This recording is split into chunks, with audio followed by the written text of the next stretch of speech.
¿De qué se trata el asunto de la ley dominical? Algunas personas han dicho que el asunto de la ley dominical es un tema adventista. O sea que es un tópico que solamente parece ser que se lo sacó de la manga la iglesia adventista y que nadie más, ninguna religión, ni bautistas, luteranos, católicos, anglicanos, pentecosteses, evangélicos, testigos de Jehová, nazarenos, luz de Dios, luz del mundo, y la lista sigue. El mundo evangélico dice, los adventistas son muy raros, porque ellos han dicho que la marca de la bestia tiene que ver con guardar el domingo. Ahora, aquí tenemos un problema, porque prácticamente casi todas las iglesias evangélicas, incluyendo la católica, guardan el domingo. Prácticamente todas, bautistas, excepto bautistas del séptimo día, porque hay bautistas que guardan el sábado, o judíos, o de repente cristianos mesiánicos o adventistas, guardamos el sábado. Pero el resto de la gran mayoría de iglesias guardan el domingo. Entonces algunos evangélicos han levantado el dedo acusador diciendo que el tópico de la ley dominical universal, que supuestamente es la marca de la bestia, es una idea descabellada y es una idea rarísima, inventada por la iglesia adventista. Y que fuera de la iglesia adventista nadie predica el asunto de una ley dominical universal.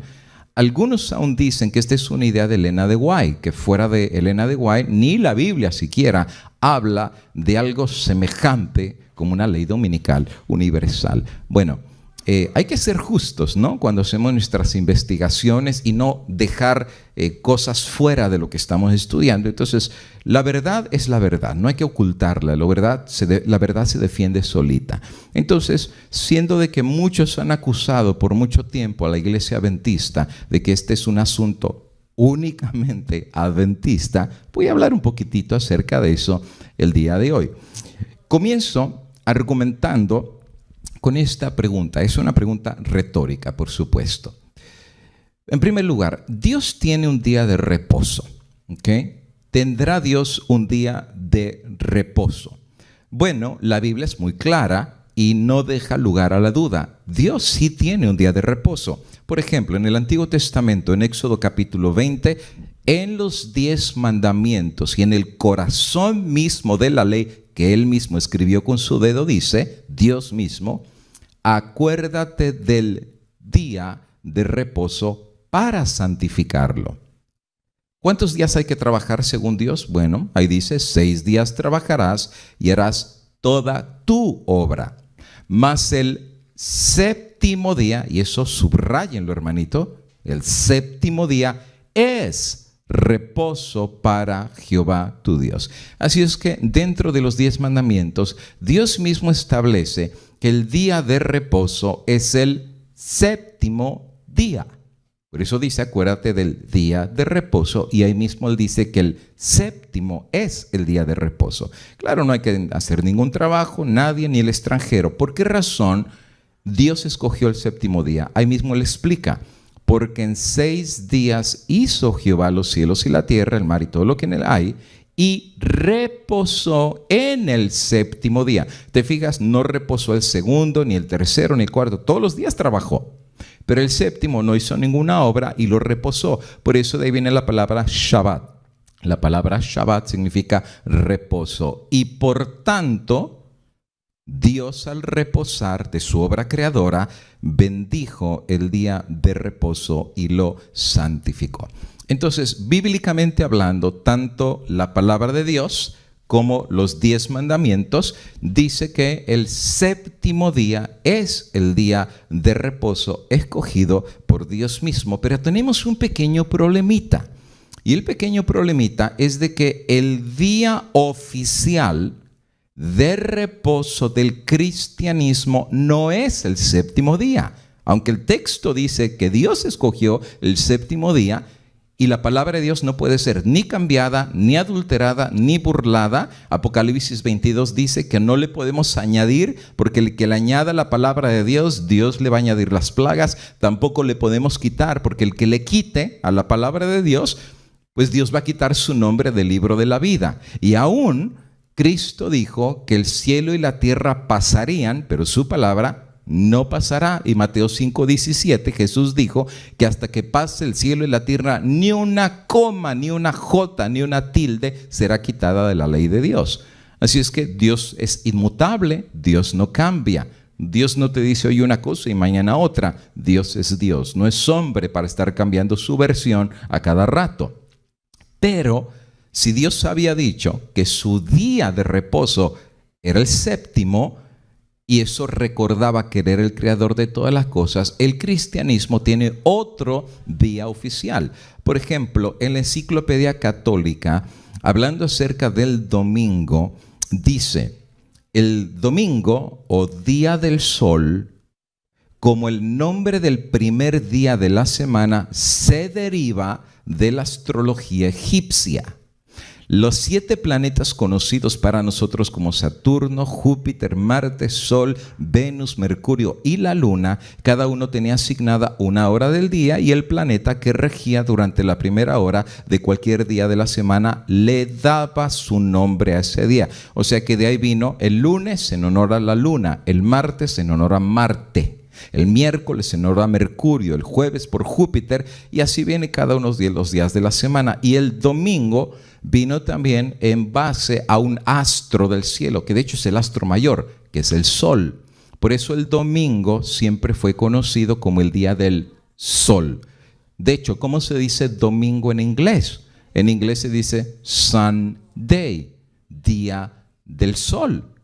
Más claro no puede estar. Y de hecho la Enciclopedia Católica sí tiene razón. Los días de la semana fueron sus nombres sacados en base a los astros del cielo. Durante el siglo I y el II se introdujo la semana de 7 días a Roma desde Egipto, y los nombres romanos de los planetas se le dieron a cada día sucesivo. Las naciones teutónicas parecen haber adoptado la semana como una división de tiempo de los romanos, pero le cambiaron los nombres romanos a los nombres de las deidades teutónicas. De ahí que el dies solis, o sea, el día del sol, se convirtió en domingo, y en alemán se dice Sonntag. Y Sonntag significa en alemán el día del sol. En inglés, Sunday, el día del sol. Dominus Day, día del Señor Sol. Entonces, la Enciclopedia Católica explica que el primer día de la semana en las culturas paganas siempre fue usado para la adoración del sol. Todas las culturas paganas han adorado el sol. Los mexicanos, los aztecas adoraban el sol, los peruanos adoraban el sol, los mesopotámicos, los egipcios le llamaban el dios Ra, los romanos Mitra, y Babilonia, todas las culturas de la antigüedad adoraban al sol porque era el astro rey, el dador de la vida, los cultivos. Y bueno, ustedes lean un poquito de historia, cualquier enciclopedia británica, americana, universal, todos los libros de historia certifican que siempre las naciones paganas eran adoradoras del sol, y el sol jugaba un papel predominante en sus culturas. La Enciclopedia Católica reconoce este hecho. Pero me parece interesante lo que después la Enciclopedia Católica explica del domingo. Escuchen. El domingo era el primer día de la semana según el método de conteo de los judíos, que es verdad. La Biblia sí lo explica. Él era el primer día, el séptimo el sábado. Pero para los cristianos comenzó a tomar el lugar del Shabbat judío, o sea, el séptimo, en los tiempos apostólicos como el día separado para el culto público y solemne a Dios.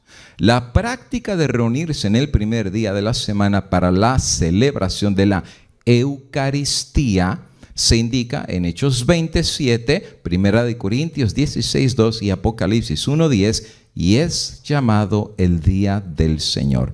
En la Didache se da el precepto: en el día del Señor reúnanse y partan el pan y den gracias, o sea, ofrezcan la Eucaristía. Todo lo que aparece en paréntesis es el comentario pues del que escribe, ¿verdad?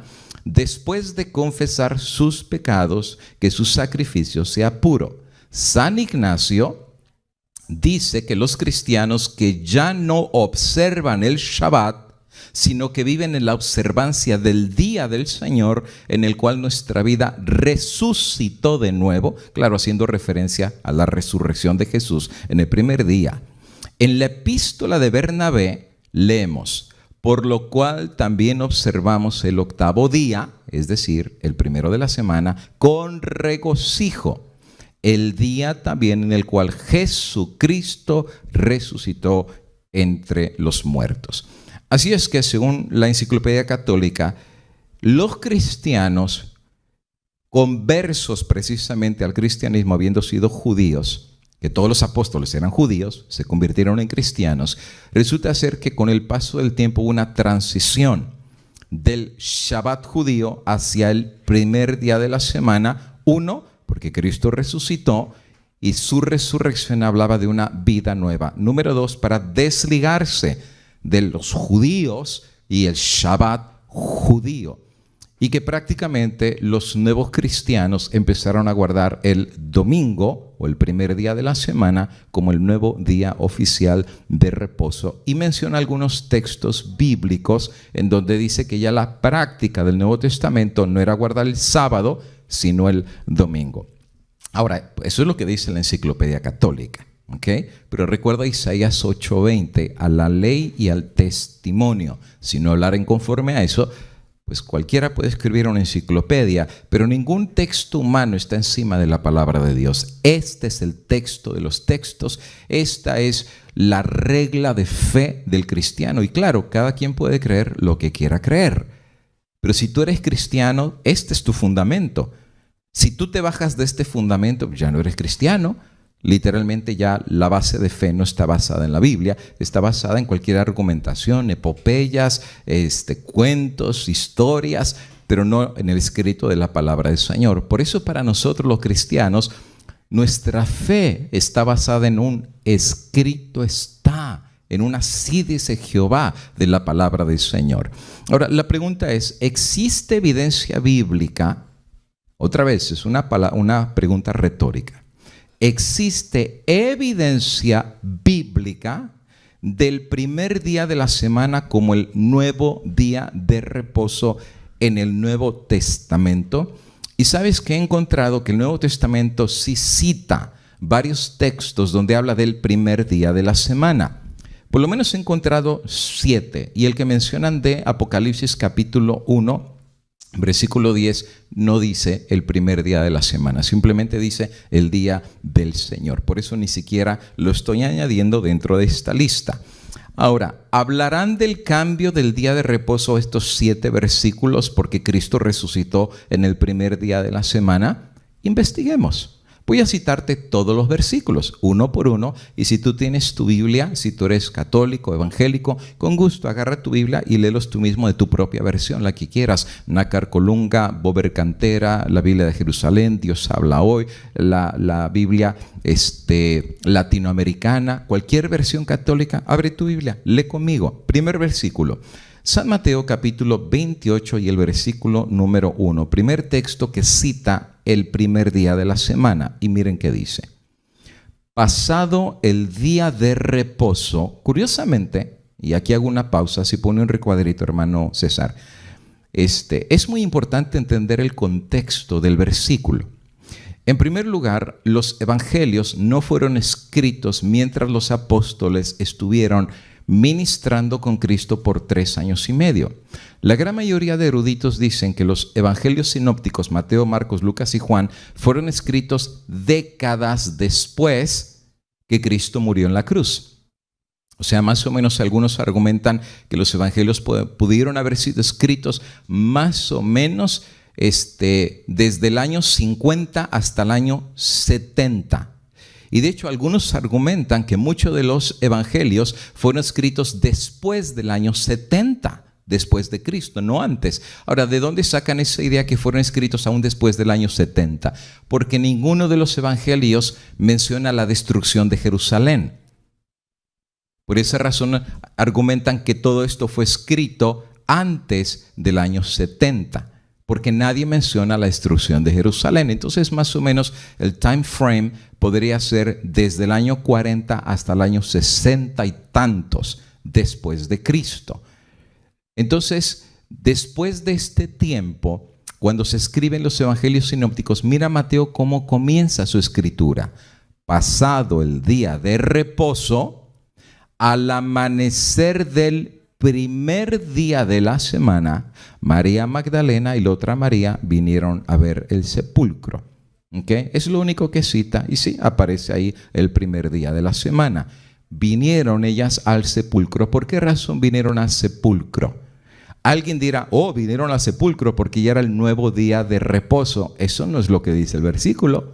Lo que dice el versículo es que simplemente vinieron el primer día de la semana al sepulcro.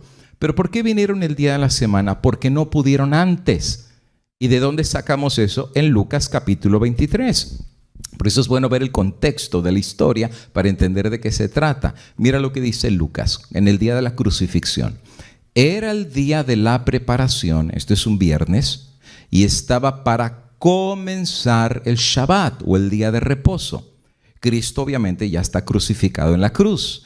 Y las mujeres que habían venido con él desde Galilea le siguieron también y vieron el sepulcro y cómo fue puesto su cuerpo. Pero como estaba por comenzar el día de reposo, vueltas, o sea, se regresaron y prepararon especias aromáticas y ungüento y descansaron el día de reposo conforme al mandamiento. ¿No es interesante, queridos hermanos, que Cristo ya su cuerpo está puesto en el sepulcro y resulta ser que las mujeres no conocen absolutamente nada, que el domingo o el primer día es el día de reposo? No saben absolutamente nada, porque ellos guardan el Shabbat conforme al mandamiento. Entonces, Cristo ya había muerto en la cruz y todavía el Shabbat sigue siendo el día de reposo conforme al mandamiento. El mandamiento no ha cambiado y Cristo ya estaba muerto y Cristo ya estaba en el sepulcro y no pudieron ungir el cuerpo de Cristo. Ahora, si ya el sábado no era día de reposo, ¿por qué no ungieron su cuerpo? Daba lo mismo. Si Cristo ya les había dicho, cuando yo muera en la cruz, el sábado queda clavado, pues entonces las mujeres dijeron, es lo que el maestro había dicho, que muriendo en la cruz ya el sábado quedaba abolido, pues unjamos su cuerpo el sábado porque ya no importa y el domingo resucitará. Pero no es lo que dice el texto. El texto dice que ellas regresaron, guardaron el día de reposo conforme al mandamiento. Por esa razón, muy temprano, el primer día, ahora sí regresaron a ver el sepulcro para ungir el cuerpo de Cristo. El segundo versículo donde habla el primer día de la semana es Marcos 16:2. Otra vez, muy de mañana, el primer día de la semana, llegaron al sepulcro cuando el sol ya había salido. ¿Por qué razón? Porque no pudieron ungir el cuerpo de Cristo el Shabbat, porque era día de reposo, y muy tempranito el domingo, inmediatamente fueron al sepulcro para ungirlo. Siguiente texto, Marcos 16.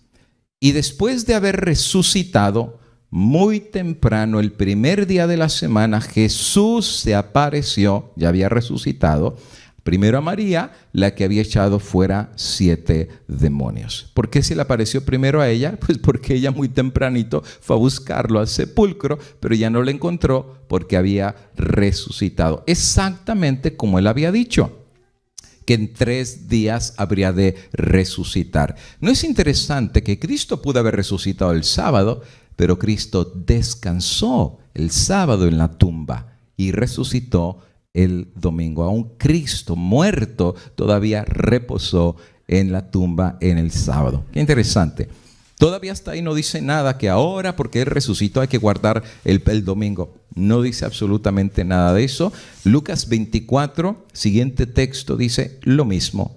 Pero el primer día de la semana, al rayar el alba, las mujeres vinieron al sepulcro trayendo especias aromáticas que habían preparado. Gracias, hermanita Adelina. Que habían preparado. ¿Y por qué las especias aromáticas? El mismo concepto. Porque el viernes lo iban a ungir, el sol se estaba poniendo, el sábado estaba por comenzar y no pudieron. Regresaron y reposaron el día de reposo y el primer día vinieron trayendo especies aromáticas que habían preparado porque no pudieron el viernes. ¿Okay? Por eso vinieron el primer día. Prefirieron reposar el sábado que violarlo preparando el cuerpo de Cristo. San Juan capítulo 20, siguiente texto donde habla el primer día de la semana, dice: y el primer día de la semana, otra vez, María Magdalena fue temprano al sepulcro cuando todavía estaba oscuro y vio que la piedra había sido quitada del sepulcro. En otras palabras, ya había resucitado. Okay, hasta ahorita no hay un solo versículo de todos los que hemos visto que diga que porque Él resucitó el domingo, le dio la notificación a María: María, he resucitado. Este día ahora será el nuevo día de reposo. Si lo hubiera, me gustaría saber en dónde está esa declaración, pero no está. Otra vez, Apocalipsis 22 dice: ni le añadas ni le quites. No podemos asumir. Lo que pasa es que hay gente que especula mucho. Y la especulación es el terreno de Satanás. Yo no puedo especular en algo que no me ha sido revelado. Lo revelado, pues está revelado, y lo que no está revelado hay que guardar silencio. Ahora, a algunos les gustaría que el versículo dijera así: porque Cristo resucitó el domingo, ahora es el nuevo día de reposo. Pero eso no es lo que dice el texto. El texto solamente dice que resucitó el domingo y que las mujeres fueron a ungirlo porque el viernes no pudieron, porque el sábado estaba por comenzar. Es todo lo que dice. No le puedo añadir y no le puedo quitar. No dice ahí que porque Él resucitó ahora es el nuevo día de reposo. Eso no es lo que dice el texto. Un versículo más, capaz que en el que sigue sí lo dice. San Juan capítulo 20 y el versículo 19. Entonces al atardecer de aquel día, ¿cuál día? El primero de la semana, estando cerradas las puertas del lugar donde los discípulos se encontraban. ¿Y por qué estaban reunidos? Alguien dirá: ve, ya los discípulos están reunidos celebrando el domingo. No, un segundito. Por miedo a los judíos, y las puertas estaban cerradas. Estaban temblando de miedo que le hicieran lo mismo que le hicieron a Jesús, que los mataran y los crucificaran. Cristo se les apareció el primer día de la semana. Jesús vino y se puso en medio de ellos y les dijo: paz a vosotros. Y de hecho, recuerdan que en esa ocasión no estaba Tomás, y cuando le dijeron: el maestro resucitó, dijo: no, si yo no pongo mi dedo en su mano y mi mano en su costado, no creeré. Y el próximo primer día de la semana, Cristo se volvió a aparecer, y el texto dice que seguían reunidos por miedo. Y entonces fue cuando Tomás vio y creyó. Pero Cristo no les dijo absolutamente que ahora el domingo es el día de reposo. No aparece, simplemente dice que estaban ahí reunidos, pero por miedo a los judíos. No por culto, no por adoración, por pánico. Tenían miedo por su propia vida. Ahora, Hechos capítulo 20, parece que este versículo sí se pone interesante. Miren lo que dice, Hechos capítulo 20 y el versículo 7. Vuelve a aparecer el primer día de la semana. Y dice: y el primer día de la semana, cuando estábamos reunidos, parece que ya no están reunidos por miedo a los judíos. Ahora dice: estábamos reunidos para partir el pan. Pablo les hablaba pensando partir al día siguiente y prolongó su discurso hasta la medianoche. Entonces, algunas personas dicen: ahí está el texto. Ya los discípulos estaban reunidos para partir el pan. ¿Y qué significa partir el pan? Ahora fíjate, el texto simplemente dice partir el pan. Es todo lo que dice. No dice nada más. Partir el pan. Y Pablo les predicó hasta tarde. Recuerdan que se cayó Utico y lo resucitó, y se prolongó su discurso hasta la medianoche. Ahora, ¿qué significa el concepto de partir el pan? Para los hermanos católicos, partir el pan significa la Eucaristía. ¿Y qué es la Eucaristía? Mira qué es lo que dice la Enciclopedia Católica. La Eucaristía es la consagración del pan en el cuerpo de Cristo y del vino en su sangre, que renueva mística y sacramentalmente el sacrificio de Jesús en la cruz. La Eucaristía es Jesús real y personalmente presente en el pan y el vino que el sacerdote consagra. Por fe creemos que la presencia de Jesús en la hostia y el vino no es solo simbólica, sino real. Esto se llama el misterio de la transubstanciación, ya que lo que cambia es la sustancia del pan y del vino. Los accidentes, forma, color y sabor permanecen iguales. Entonces, para el católico, la misa es un sacrificio.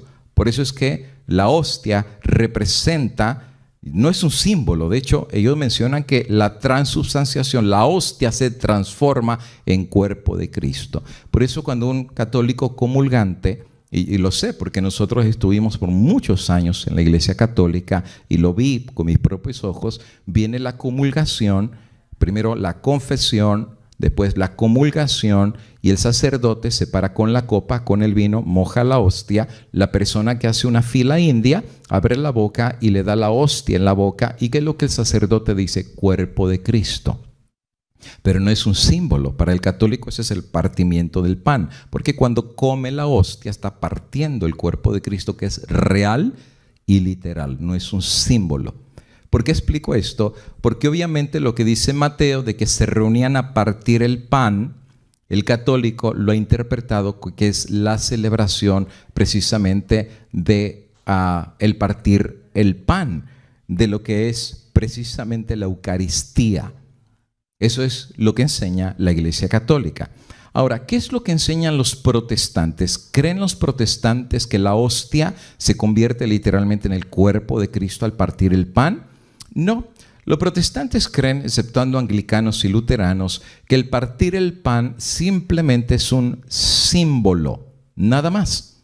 El pan representa simbólicamente el cuerpo de Cristo y el vino simbólicamente representa la sangre de Cristo. Esta es la posición protestante. Miren, en Hebreos capítulo 10 y el versículo 10, el apóstol Pablo, miren qué es lo que explica acerca del cuerpo de Cristo y su sacrificio. Dice así: en esa voluntad somos santificados mediante la ofrenda del cuerpo de Jesucristo hecha una vez para siempre.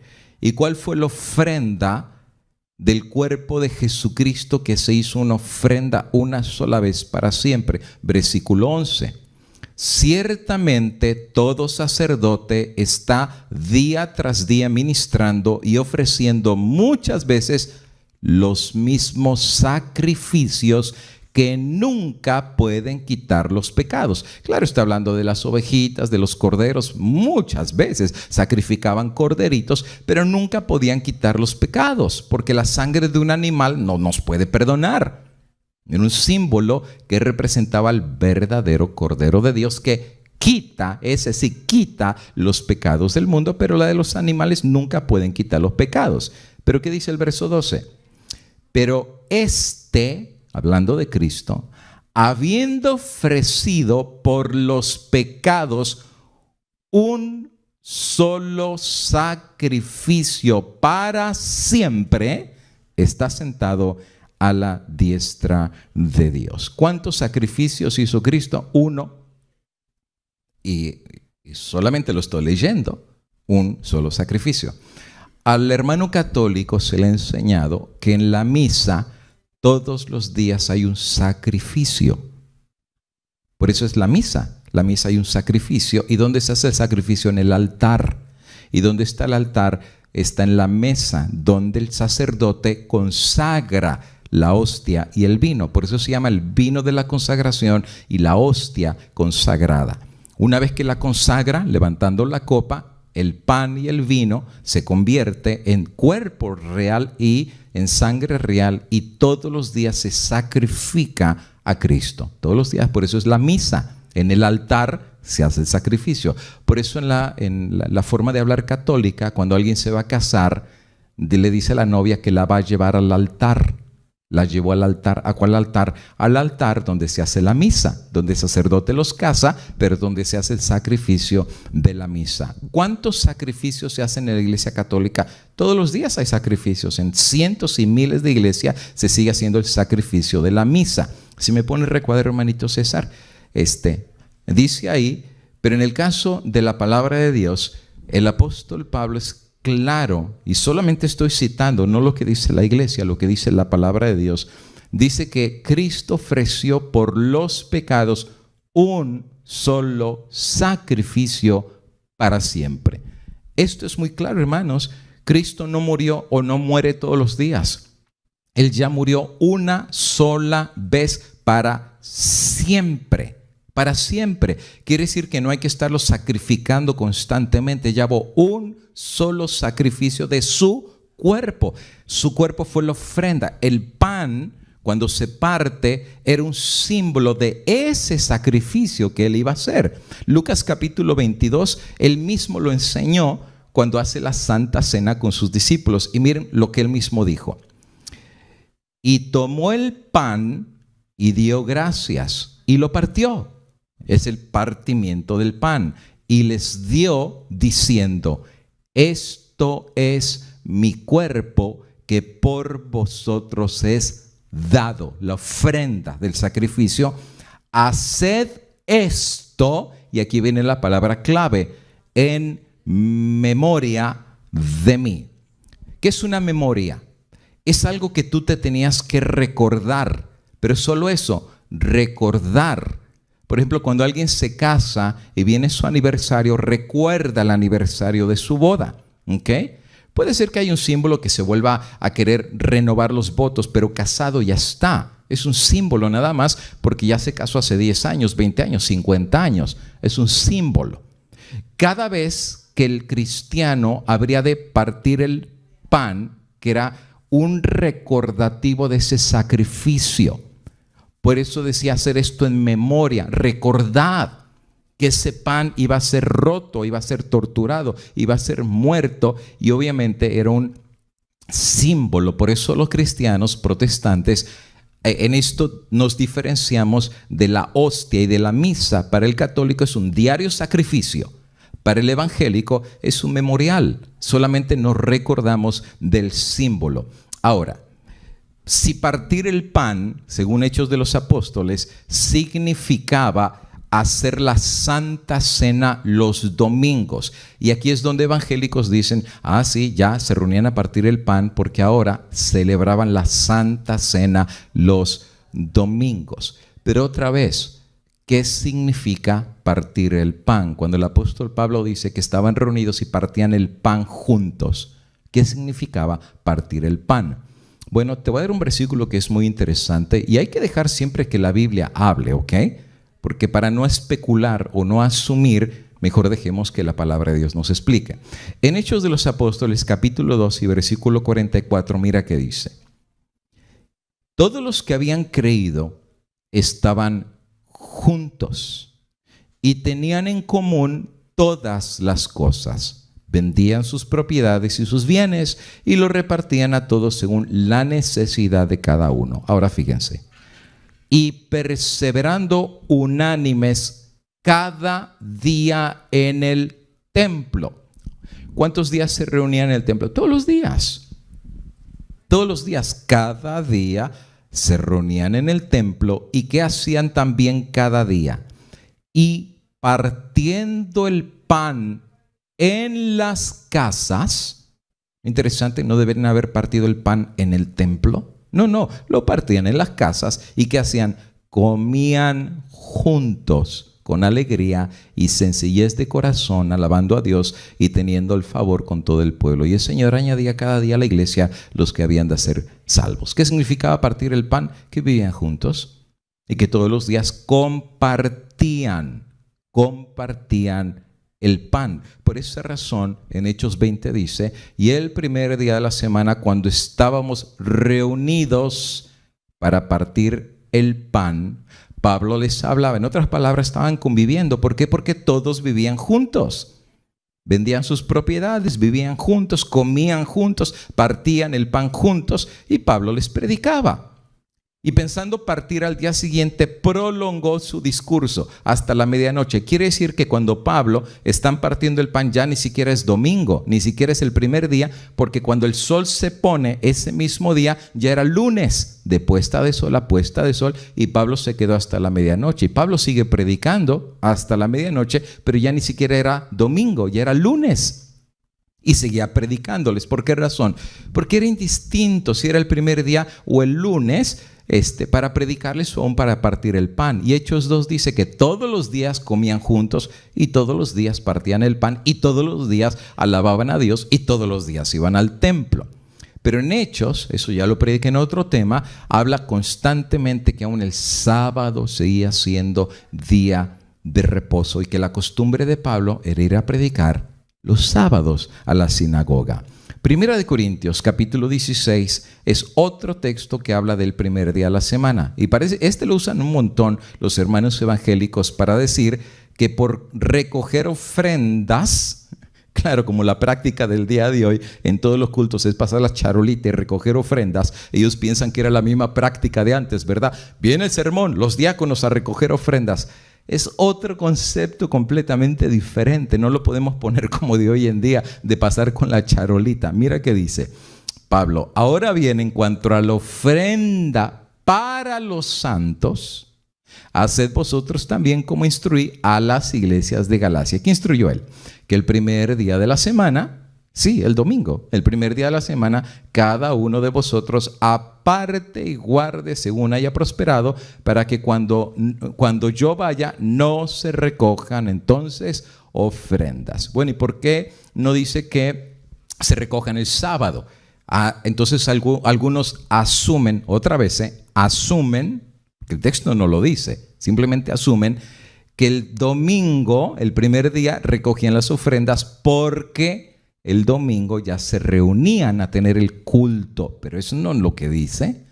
Simplemente lo que está diciendo que el domingo recogieran las ofrendas para que cuando él se fuera, se las llevara y no tuvieran que recoger. 1, Pablo andaba a las carreras siempre. 2, Pablo no podía estar esperando, tenía que hacer viajes misioneros y él prefería que cuando él se fuera, todo estuviera listo para llevar esas ofrendas a los santos. ¿Cuáles santos? Las otras iglesias. ¿Qué clase de ofrendas? Mire lo que dice Filipenses. ¿Sabéis también vosotros, oh filipenses, que al principio de la predicación del evangelio, cuando fui a Macedonia, ninguna iglesia participó conmigo en razón de dar y recibir, sino solo ustedes? Pues a una Tesalónica me enviasteis una y otra vez para mis necesidades. No es que busque dádivas, sino que busco fruto que abunde en vuestra cuenta.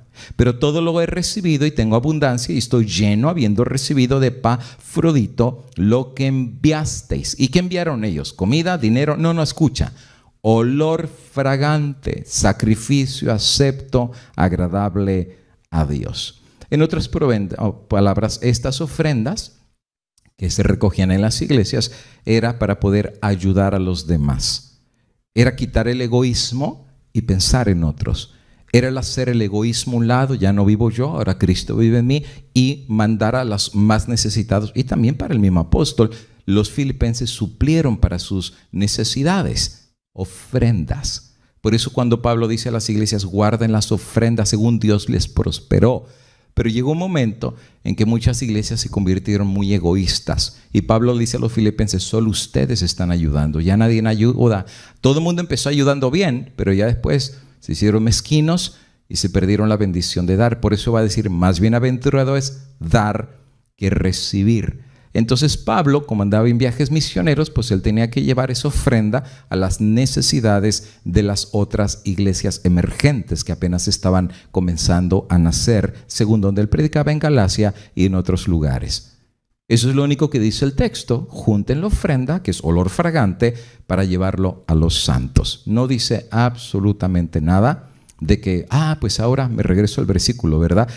Que como el primer día de la semana se recogían las ofrendas, ya el domingo porque Cristo resucitó es el día de reposo. Eso absolutamente no está en el texto bíblico. ¿Y qué creen? ¿Ya se acabó? No hay más versículos. Son todos los versículos que aparecen en el Nuevo Testamento que hacen referencia al primer día de la semana. No hay más. Ojalá hubiera más. Ya no hay más. ¿Alguno de ellos dice claramente que ahora el domingo es el día de reposo? No.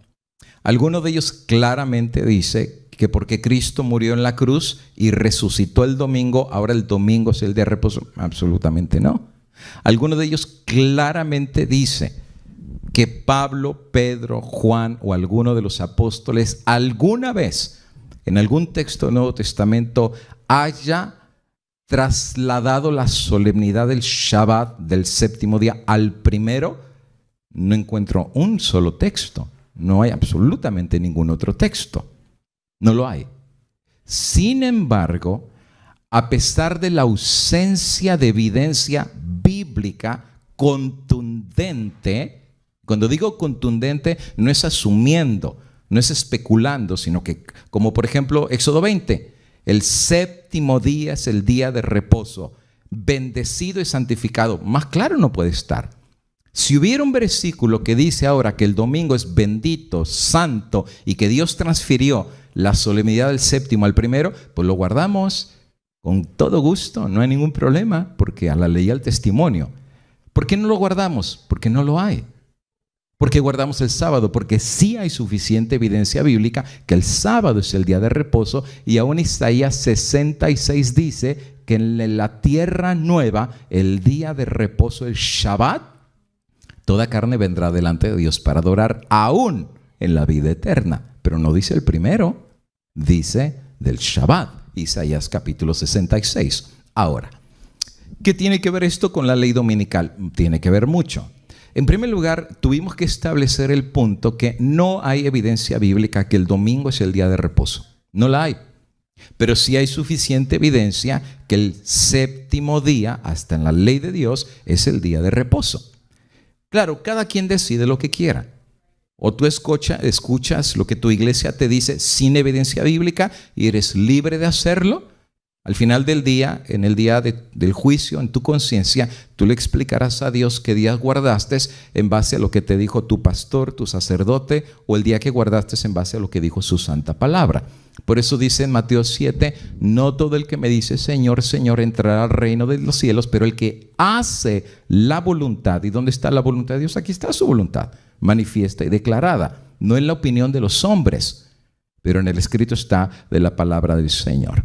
Ahora, habiendo hecho esa explicación, y me tomé tiempo para que tú veas que no hay evidencia bíblica que el domingo es el día de reposo, ¿de dónde sale que en el tiempo del fin los adventistas digan que el domingo llegará a ser enforzado como el día falso y espurio a nivel mundial, y eso será lo que definirá el mundo antes de la venida de Cristo? Bueno, ¿saben ustedes que ya han existido en el pasado leyes que han obligado a la gente a guardar el domingo como día de reposo?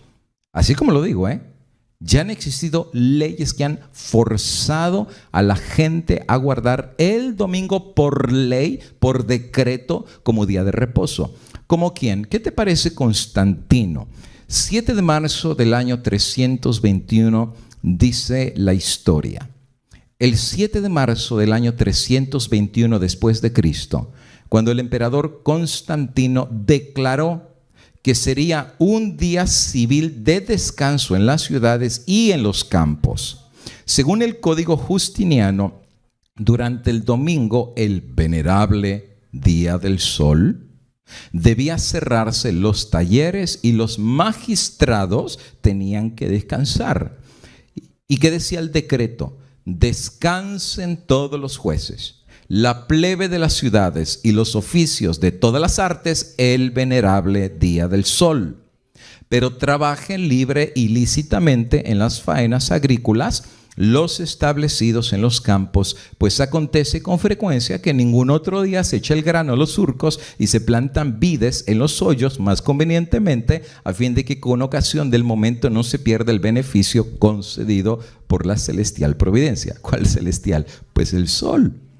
Porque Constantino, como romano y emperador, era mitraísta. ¿Qué era mitraísta? Adorador del sol. ¿Eran los únicos? No, los egipcios, babilónicos, etruscos, mediterráneos, las culturas de Centro y Sudamérica, todo el mundo adoraba siempre al sol, el astro rey, y los romanos pues no estaban exentos de la adoración del sol. Bueno, resulta ser de que Constantino se va a convertir al cristianismo, pero sus prácticas paganas las va a seguir teniendo, y de ahí viene un cambio, no en la Biblia, pero viene un cambio en donde un poder pagano, político, empieza a empujar a que todo el mundo guarde el domingo, el día que él adora, el día del sol, como el día de reposo. Interesante. Cuando finalmente viene la unión del cristianismo con el paganismo, el domingo va a llegar a ser enforzado como día de reposo, no como base bíblica, no porque hay fundamento bíblico, no porque cambió la ley de Dios, sino porque aún ya estaba profetizado en Daniel 7:25 que el cuerno pequeño, la unión del Estado y la iglesia, cambiaría los tiempos y la ley. ¿Sí? La ley de Dios. Esto era una profecía que se tenía que cumplir.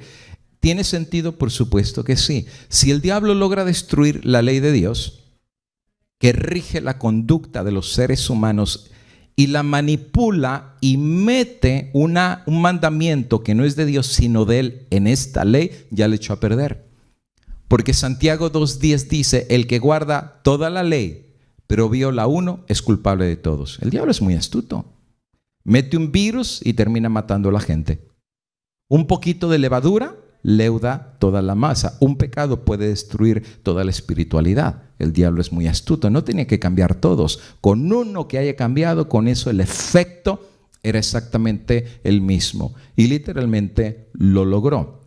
Por muchos años, el domingo llegó a ser conocido como el nuevo día de reposo. Excusas le pusieron un montón. Uno, no queremos ser asociados con los judíos. Número dos, queremos un nuevo día que identifica el cristianismo, y qué mejor el día de la resurrección.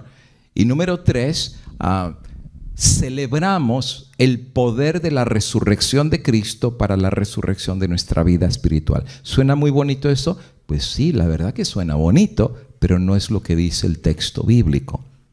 La voz de la serpiente habla muy bonito, pregúntale a Eva.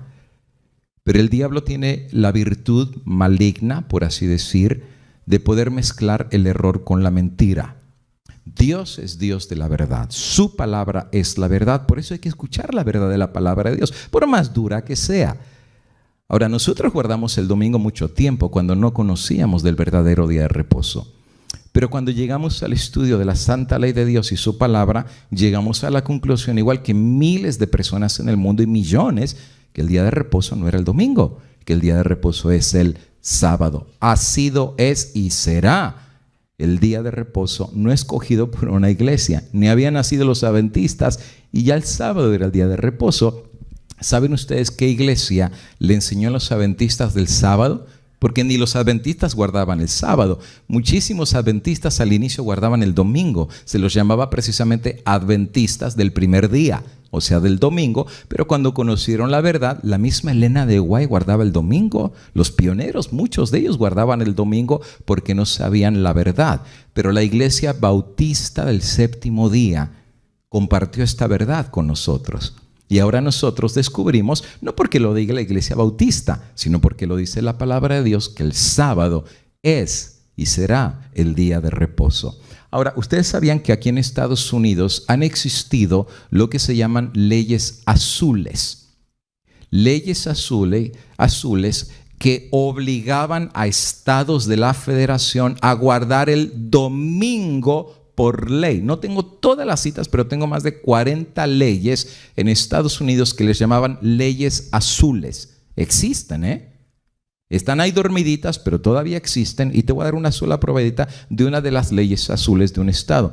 Mira qué pasaba a alguien que no guardaba el domingo. Aquí en América, hace 150, 200 años, dice así: todo hombre y mujer asistirá en la mañana al servicio divino y a los sermones que se predican el día de reposo, y en la tarde al servicio divino y a la catequesis, bajo pena, por la primera falta, perder su provisión para la siguiente semana; por la segunda falta, perder la mencionada provisión, y además ser azotado.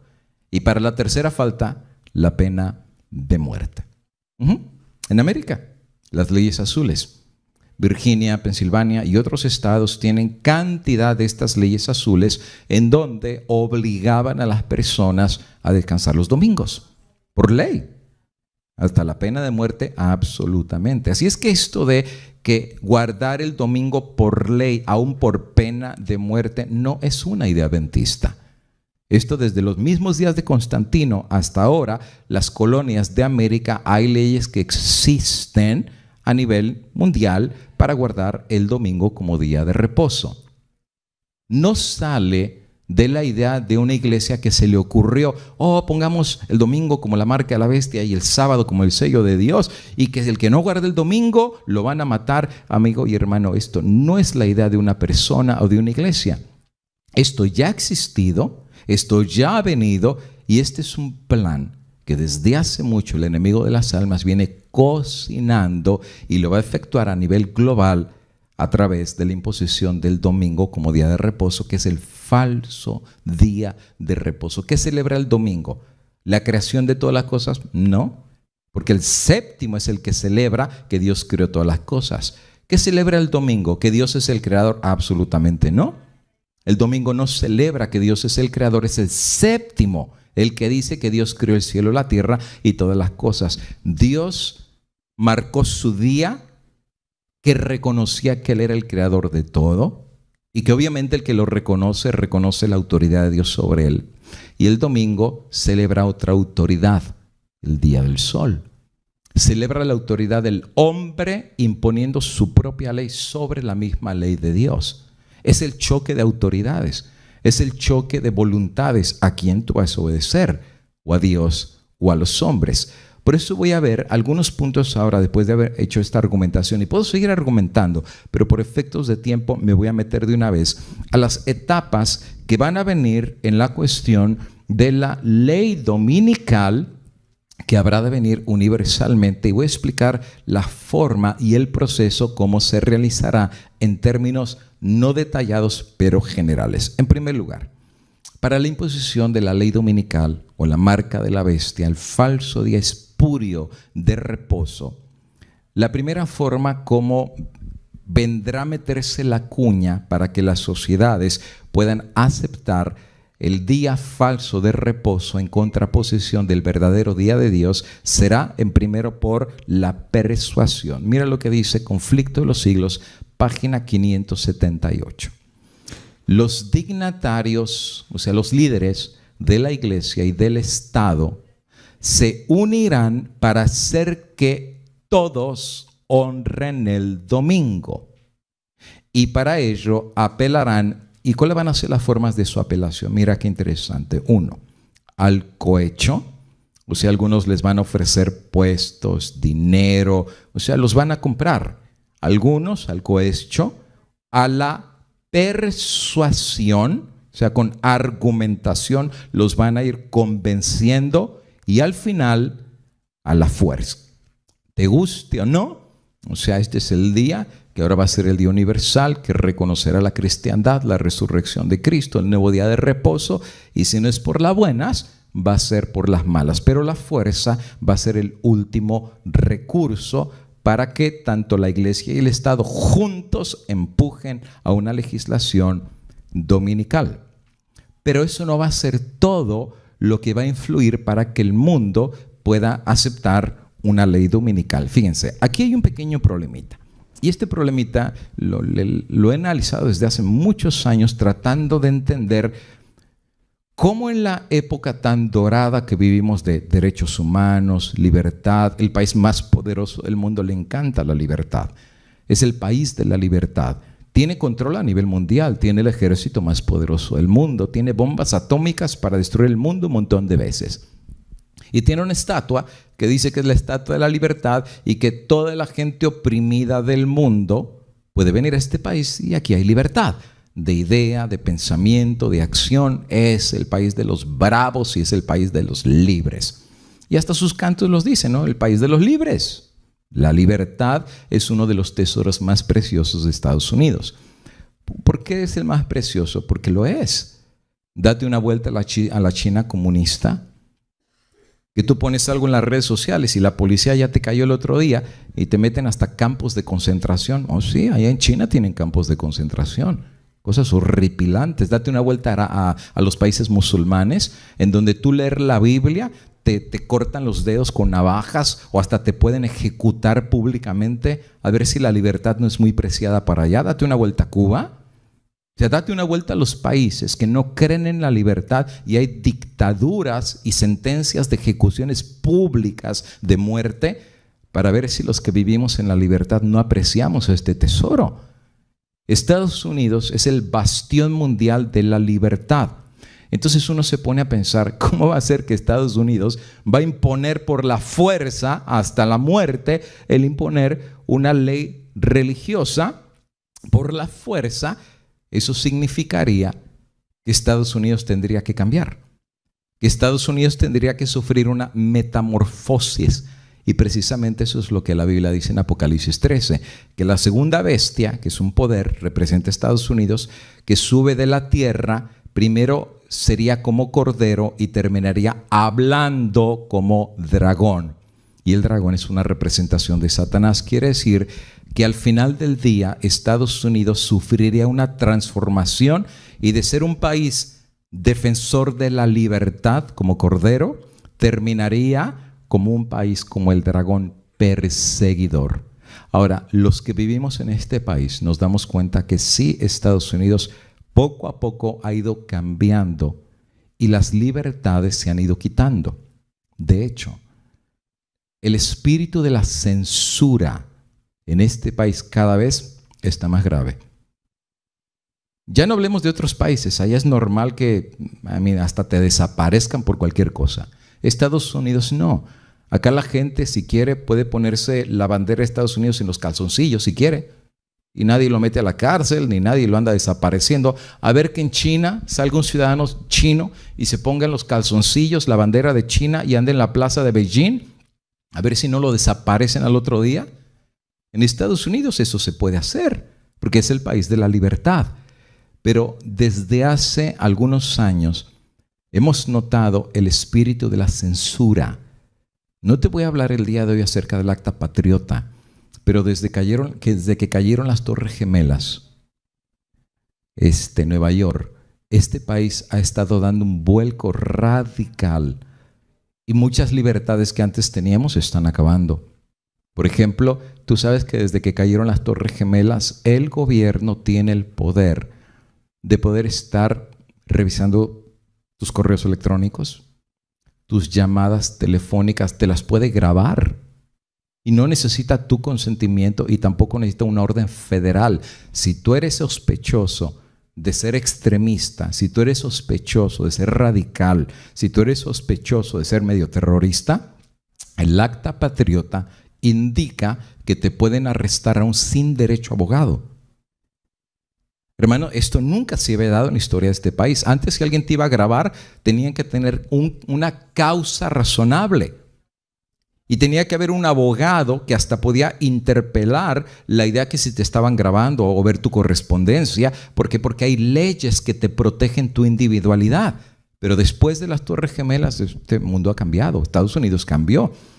Estados Unidos dijo, ¿quieren que sus aviones vengan para acá? Pongan ustedes revisiones, pongan ustedes escaneo, quítenle los zapatos a la gente. Y el mundo entero lo tuvo que hacer. El mundo cambió radicalmente y poco a poco estamos viendo cómo que era el país campeón de las libertades, se están acabando. Que no vengan más migrantes, los sacaron. Levanten una muralla, la están levantando. Todo está agarrando un giro.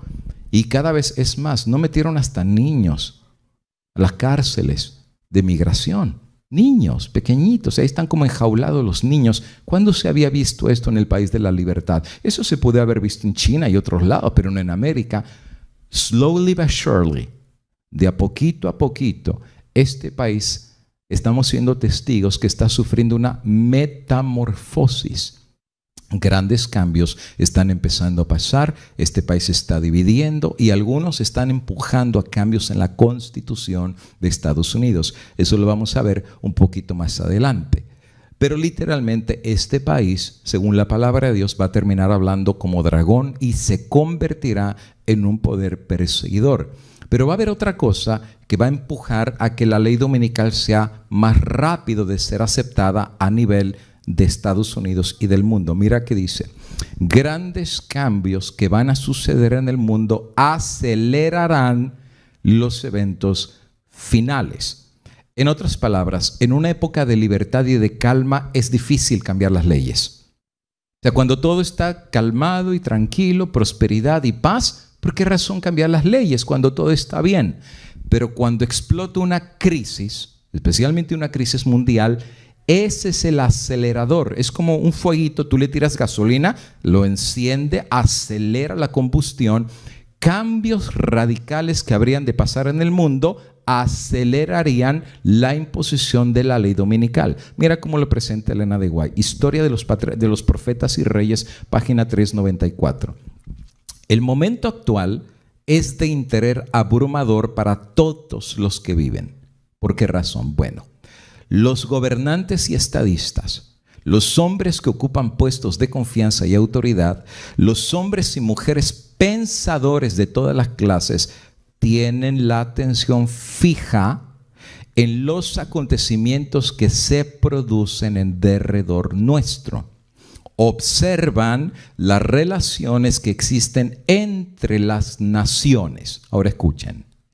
Observan la intensidad que se apodera de todo elemento terrenal y reconocen, cuando miran el rompecabezas de todo lo que pasa en el mundo, reconocen que algo grande y decisivo está por acontecer, que el mundo se encuentra en vísperas de una crisis espectacular. Interesante, y esto fue en 1914. ¿Qué es lo que está diciendo la cita? Lo que la cita dice es que los pensadores, porque hay gente en este mundo que es bien pensadora, estrategas, geopolíticos, esa gente que ve, de hecho hay gente que se dedica a eso, ser estrategas geopolíticos, de decir, bueno, mira lo que pasa en China, lo que pasa acá, empiezan a armar las rompecabezas mundiales y dicen posiblemente esto va a suceder, una guerra mundial, o viene esto, viene aquello, ¿ok? ¿Qué dicen ellos? Algo pronto viene en el mundo y viene una crisis espectacular a nivel mundial.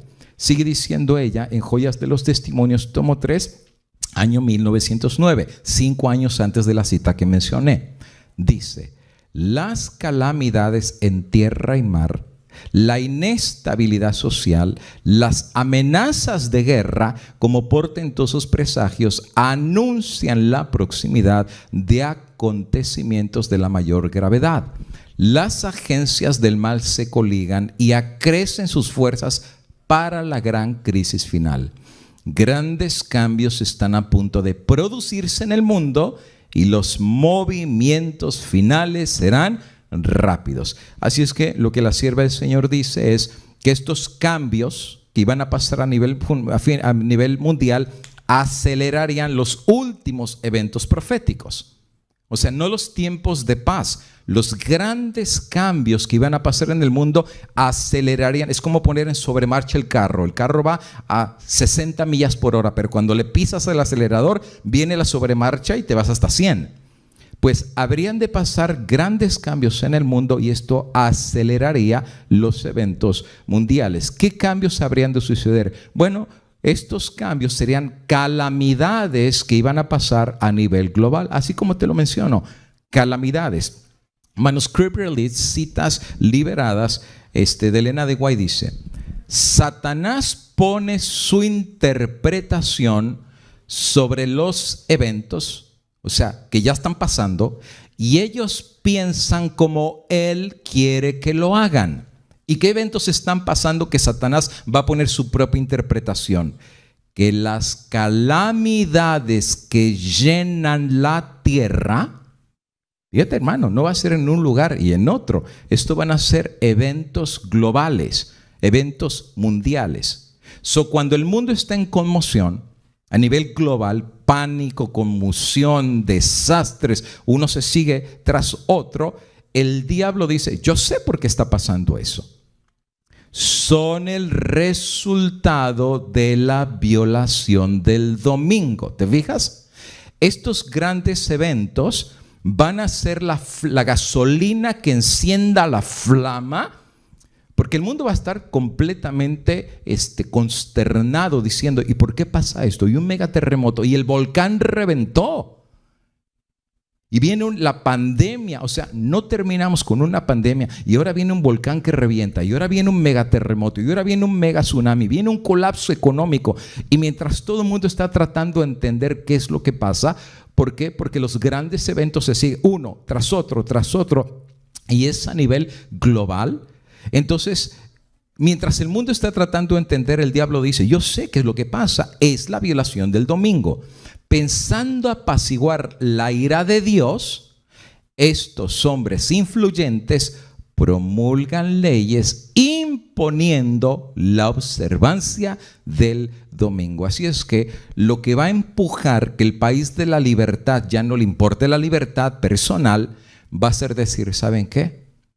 Creo que todo lo que está pasando es que Dios va a visitar este mundo. Nos hemos pasado la raya. Abortos, asesinatos, violación de la santa ley, adulterio, robo, codicia. Creo que, y claro, los líderes religiosos van a decir eso. Van a decir, ¿saben qué, señores? Creo que Dios nos ha tenido mucha paciencia, pero como humanidad viene el fin de todas las cosas. Y todo lo que está sucediendo es un preámbulo a que la cosa se va a poner peor, a menos que nos arrepintamos igual que Nínive, a menos que nos unamos como humanidad y volvamos a Dios y que reconozcamos que Él es el creador. Oh, pero hay un día que dice que Él es el creador, y es donde van a sacar a la palestra el día que ellos cambiaron, el falso día de reposo. Y como el mundo está en crisis, es la perfecta oportunidad, como el mundo está en una crisis mundial, de meter con la cuña del falso día de reposo. Por eso dice ahí que para apaciguar la ira de Dios, estos hombres promulgarán leyes imponiendo la observancia del domingo. Estas catástrofes que van a estar sucediendo, fíjate, y aquí quiero ser muy claro en lo que voy a presentar. Estas catástrofes, llámese terremotos, incendios, huracanes, pandemias, todas estas señales que van a suceder, no significa que la gracia se cerró. No se ha cerrado la gracia. Solamente indican que nos estamos acercando al gran evento.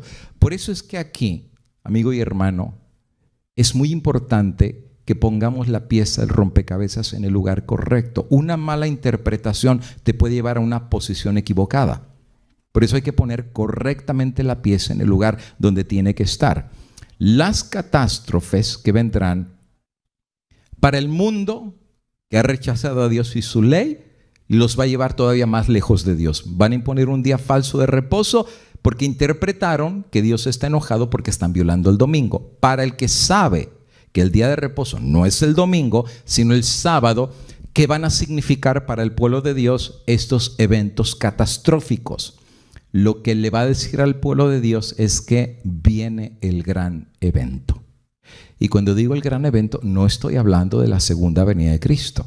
Y ahorita te voy a decir cuál es ese gran evento que el pueblo de Dios va a entender. Cuando el pueblo de Dios vea que viene una megatormenta, un huracán, incendios, guerra mundial, un volcán que revienta y uno se sigue tras el otro, el pueblo de Dios va a saber, viene el gran evento, estamos acercándonos. Mira lo que dice ella, Maranata, el Señor viene, 172. En las escenas finales de la historia de esta tierra, o sea, ya el punto final, antes de que Cristo venga. 1, la guerra prevalecerá. Habrá epidemias, mortandad y hambre. Ahora, eso está escrito. Aquí creo que no hay punto de interpretación. Más claro no puede estar. 1, ella dice que son las escenas finales. Entonces, no lo estamos poniendo en los días que ella vivía. Porque ella ubica que todo esto que va a mencionar es en las últimas escenas de la historia del mundo. ¿Qué va a haber en esas historias? Uno, guerra. ¿Puede haber una posibilidad que China y Rusia se tiren a la guerra con Estados Unidos? ¿Puede ser que explote una megaguerra entre Estados Unidos y los países musulmanes? ¿Puede ser que haya una gran conmoción? Bueno, Elena de White dice que poco a poco ya el Espíritu Santo se está retirando de la tierra. Y que lo único que puede restringir las emociones humanas es el Espíritu Santo. Pero si el Espíritu Santo se va, otro espíritu puede venir. Y si viene el otro espíritu, la guerra puede ser una gran realidad. De hecho, hay un tema donde yo doy un montón de citas de Elena de White, donde precisamente ella menciona que antes de la cierre del cierre de la gracia, la guerra estallará por todos lados. Y repetimos el mismo concepto. Los que vivan en las ciudades, si viene una guerra, les va a tocar lo peor. 2, habrá epidemias. Fíjate, no dice epidemia, epidemias. Quiere decir que vienen más.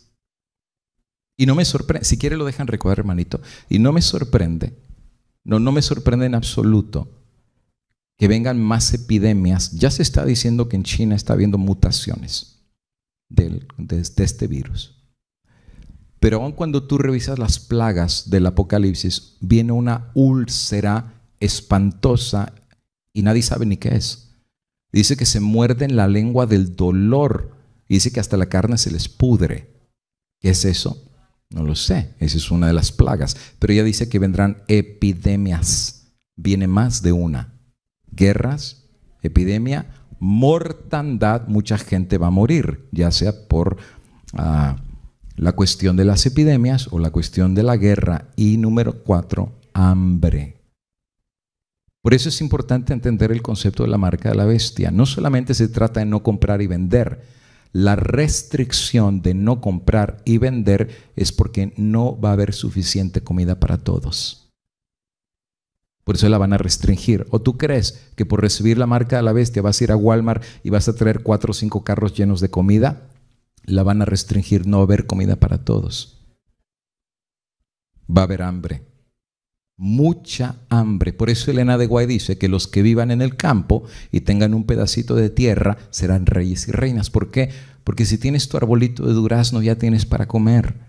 Porque si tienes tus hortalizas ya tienes zanahorias, ya tienes pepinos, o sea, ya tienes comida. Pero en las ciudades van a estar hasta comiéndose el pasto. Mira lo que pasó en Jerusalén. Habrá mortandad y habrá hambre. Mira lo que dice Mensajes Selectos, tomo 3. Dios no ha impedido que los poderes de las tinieblas hagan su obra mortífera de viciar el aire, una de las fuentes de vida y alimento, con elementos mortíferos. No solo ha sido afectada la vida vegetal, sino que el hombre mismo sufre peste.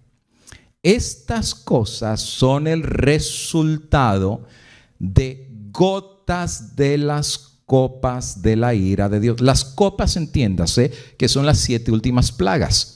Tú lo puedes leer en Apocalipsis capítulo número 15. Vienen los ángeles con las copas y las van derramando. Y viene uno y derrama, y viene otro y derrama, y otro con el sol, y otro con el mar. Son las copas, son las 7 postreras plagas. Pero antes de estas 7 hay gotas de las copas. Dice, estas cosas son el resultado de gotas de las copas de la ira de Dios que caen sobre la tierra. Y son pálidas representaciones de lo que acontecerá en el futuro cercano. Quiere decir que todos estos desastres que vienen, al pueblo de Dios le va diciendo que vienen cosas más graves en el futuro cercano. Es como diciéndole, prepárate para lo que viene, prepárate para lo que viene. O sea, si tú crees que en este charquito te vas a ahogar, espérate que venga el Mar Rojo. Y el pueblo de Dios lo va a entender. El pueblo de Dios va a decir, bueno, esto que pasó, esta guerra, esta pandemia, este desastre, este volcán, este terremoto, estos incendios, estos huracanes, viene el próximo evento. De hecho, a estas pequeñas gotas no aparecen las citas de Elena de White, se llaman las gotas de la copa de la ira. Le hemos llamado para algún tiempo el tiempo de angustia previo. O sea, todo lo que va a venir antes del gran evento. Y fíjate, cuando digo el gran evento, no es la venida de Cristo. Lo repito, el gran evento que el pueblo de Dios entenderá no es la venida de Cristo. ¿Y cuál es este gran evento que el pueblo de Dios habrá de entender con todos estos desastres que van a estar pasando? Es lo que se llama el fin del tiempo de la gracia. El fin de la gracia. Que nos estamos acercando cuando finalmente Cristo dirá: el que es justo siga siendo justo, el que es santo siga siendo santo y el malo siga siendo malo. Y una vez que la gracia se cierre, se acabó. Las plagas vienen y viene el fin del mundo y la venida de Cristo. Pero antes de que la gracia se cierre, estos previos desastres indicarán al pueblo de Dios que la gracia pronto finalizará. Y te lo voy a poner más o menos así en esta gráfica para que tú lo puedas ver ahí. ¿Okay? En esta línea de tiempo aparece el concepto de el día de hoy. ¿Okay? La línea que sigue después es el fin del tiempo de la gracia. Nadie sabe el día del cierre de la gracia. Eso solamente está en los oráculos de Dios, en la omnisciencia de Dios y en la sabiduría divina. Él solo sabe cuándo la gracia va a finalizar. Pero antes de que la gracia finalice, viene el previo tiempo de angustia. Y en este previo tiempo de angustia vendrán desastres naturales, vendrán cataclismos, vendrán guerras, vendrán pandemias, hambrunas, o sea, viene de todo. El pueblo de Dios esto lo interpreta, obviamente, que nos estamos acercando al gran evento. La gracia todavía sigue abierta y esto es lo que al pueblo de Dios lo va a despertar al sentido que o nos preparamos, o nos definimos o nos quedamos tibios y laodicenses, porque nadie puede quedarse como está viendo una pandemia y un terremoto, incendios por todos lados y todavía decir de una forma sarcástica: no pasa nada, cuando en California se han quemado millones de hectáreas, cuando viene posiblemente un gran terremoto, cuando hay una pandemia que ha pasado casi todo el año y no podemos salir y va para largo, y todavía decir que no pasa nada. El pueblo de Dios está entendiendo que todo esto nos dice que nos estamos acercando al gran evento. Los ángeles de Dios están reteniendo los vientos. Eso es lo que dice Apocalipsis capítulo número 7. Retengan los vientos, y cuando suelten los vientos, pues viene finalmente el cierre de la gracia y las copas de las plagas van a estar cayendo sobre la tierra. Ya no hay gracia, no hay misericordia. El que se salvó, recibió la marca de la bestia. El que se perdió y el sellado recibe el sello de Dios y no recibe las plagas del Señor. El tiempo de la gracia pronto también se va a cerrar para el mundo. Y me regreso a esta gráfica para que entendamos esto. Me regreso una más. La gracia se va a cerrar tanto para el mundo, pero también para la iglesia. Ahora, ¿para quién se cierra primero la gracia? No es para el mundo. La gracia primero se va a cerrar para el pueblo de Dios. Lo repito otra vez. La gracia primero va a ser cerrada para el pueblo de Dios antes que se cierre para el mundo. ¿Por qué razón? Porque el apóstol Pedro dice que es necesario que el juicio comience por la casa de Dios. ¿Y por qué por la casa de Dios? Bueno, porque nosotros somos los que más luz hemos tenido. Hemos tenido la Biblia, el Espíritu, profecía. Nosotros sabemos lo que venía. Nosotros sabemos que el mensaje de los tres ángeles, 172 años se ha venido predicando.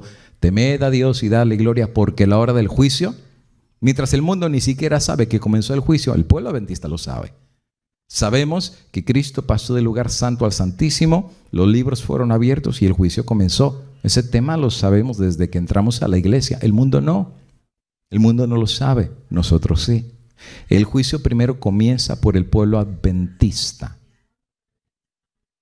y cierra la gracia primero para el pueblo adventista. ¿En qué sentido cierra la gracia? En que precisamente los vientos están siendo retenidos para que el pueblo de Dios sea sellado. ¿Ok? Y una vez que el pueblo de Dios sea sellado, podrá pasar las plagas finales. El pueblo de Dios que no sea sellado será vomitado, será echado a un lado y le va a tocar recibir la marca de la bestia. Pero el pueblo de Dios que sea sellado. ¿Y cuándo es el tiempo de sellamiento? Antes que los ángeles suelten los vientos. Apocalipsis capítulo número 7. Los que queden sellados proclamarán con mayor fuerza y poder el mensaje del tercer ángel contra no ponerse la marca a la bestia.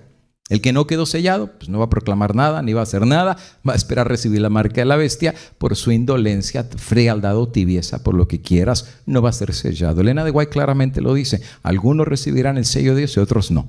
Serán pasados por alto porque su corazón fue duro y nunca quiso cambiar. Pero una vez que predican el mensaje de los 3 ángeles, la gracia también se cerrará para el mundo. Y una vez que se cierre, pues obviamente las plagas comenzarán a caer. Pero no antes de que el mundo sea advertido que vienen los juicios de Dios. ¿Y quién les va a decir al mundo que la gracia pronto cerrará? Los sellados, porque ya entendieron.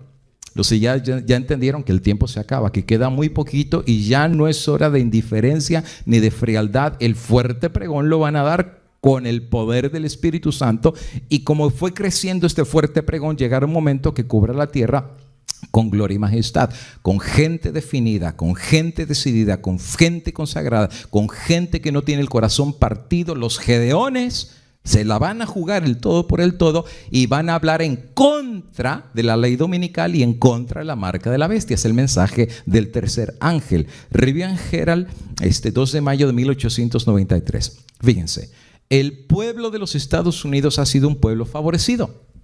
Pero cuando restrinjan la libertad religiosa, renuncien al protestantismo y apoyen al papado, la medida de su culpa se habrá completado y en los libros del cielo se registrará apostasía nacional. O sea, que cuando vienen los desastres, catástrofes, y eso acelera los eventos finales y dicen, señores, o adoramos a Dios y volvemos a Él y guardamos su día de reposo el domingo. Obviamente aquí va a estar metido el catolicismo, el protestantismo apóstata, por eso se llama protestantismo apóstata, y el poder civil van a empujar a nivel mundial. ¿Para qué? Para poder empujar a un día falso, espurio, y que se registrara en el cielo apostasía nacional. Joyas de los testimonios, tomo 2. Como el acercamiento de los ejércitos romanos fue para los discípulos una señal de la inminente destrucción de Jerusalén, y eso lo pongo en verde y hasta más grande, esta apostasía podrá ser para nosotros una señal que se llegó al límite de la tolerancia de Dios. Entonces, el pueblo de Dios que va a estar dando el fuerte pregón y predicando en contra de la ley dominical, cuando este país, a pesar que los mensajeros de Dios se han advertido y dado el mensaje del tercer ángel, no les importe y hagan una ley dominical nacional y el mundo siga su ejemplo, esta apostasía, el pueblo de Dios lo entenderá, que el tiempo se va a acabar. O sea, llegó al límite. ¿Por qué? Porque ya fue advertido. Claro, Dios no puede destruir y castigar si primero no hay una advertencia al arrepentimiento, igual que Nínive. Pero cuando los siervos de Dios cumplieron su misión y aún así el país no le importó y legislativamente imponen una ley humana aún sobre la ley de Dios, a pesar que los siervos de Dios han exaltado su palabra y la ley de Dios, el escrito está, el pueblo de Dios interpreta que llegó este país y finalmente el mundo al límite de la tolerancia de Dios. Eventos de los últimos días, 114. Para obtener popularidad y apoyo, los legisladores cederán a la demanda de una ley dominical. Quiere decir que todo el mundo va a estar empujando que se ponga la ley. Por el decreto que imponga la institución del papado en violación a la ley de Dios, nuestra nación se separará completamente de la justicia. Quiere decir que se apartó de Dios. Y aunque el billete diga en Dios confiamos, no, ni confían en Dios. Su palabra y su ley ya la han pisoteado. No les importa lo que Dios diga y finalmente se apartarán de la justicia. ¿Qué quiere decir eso?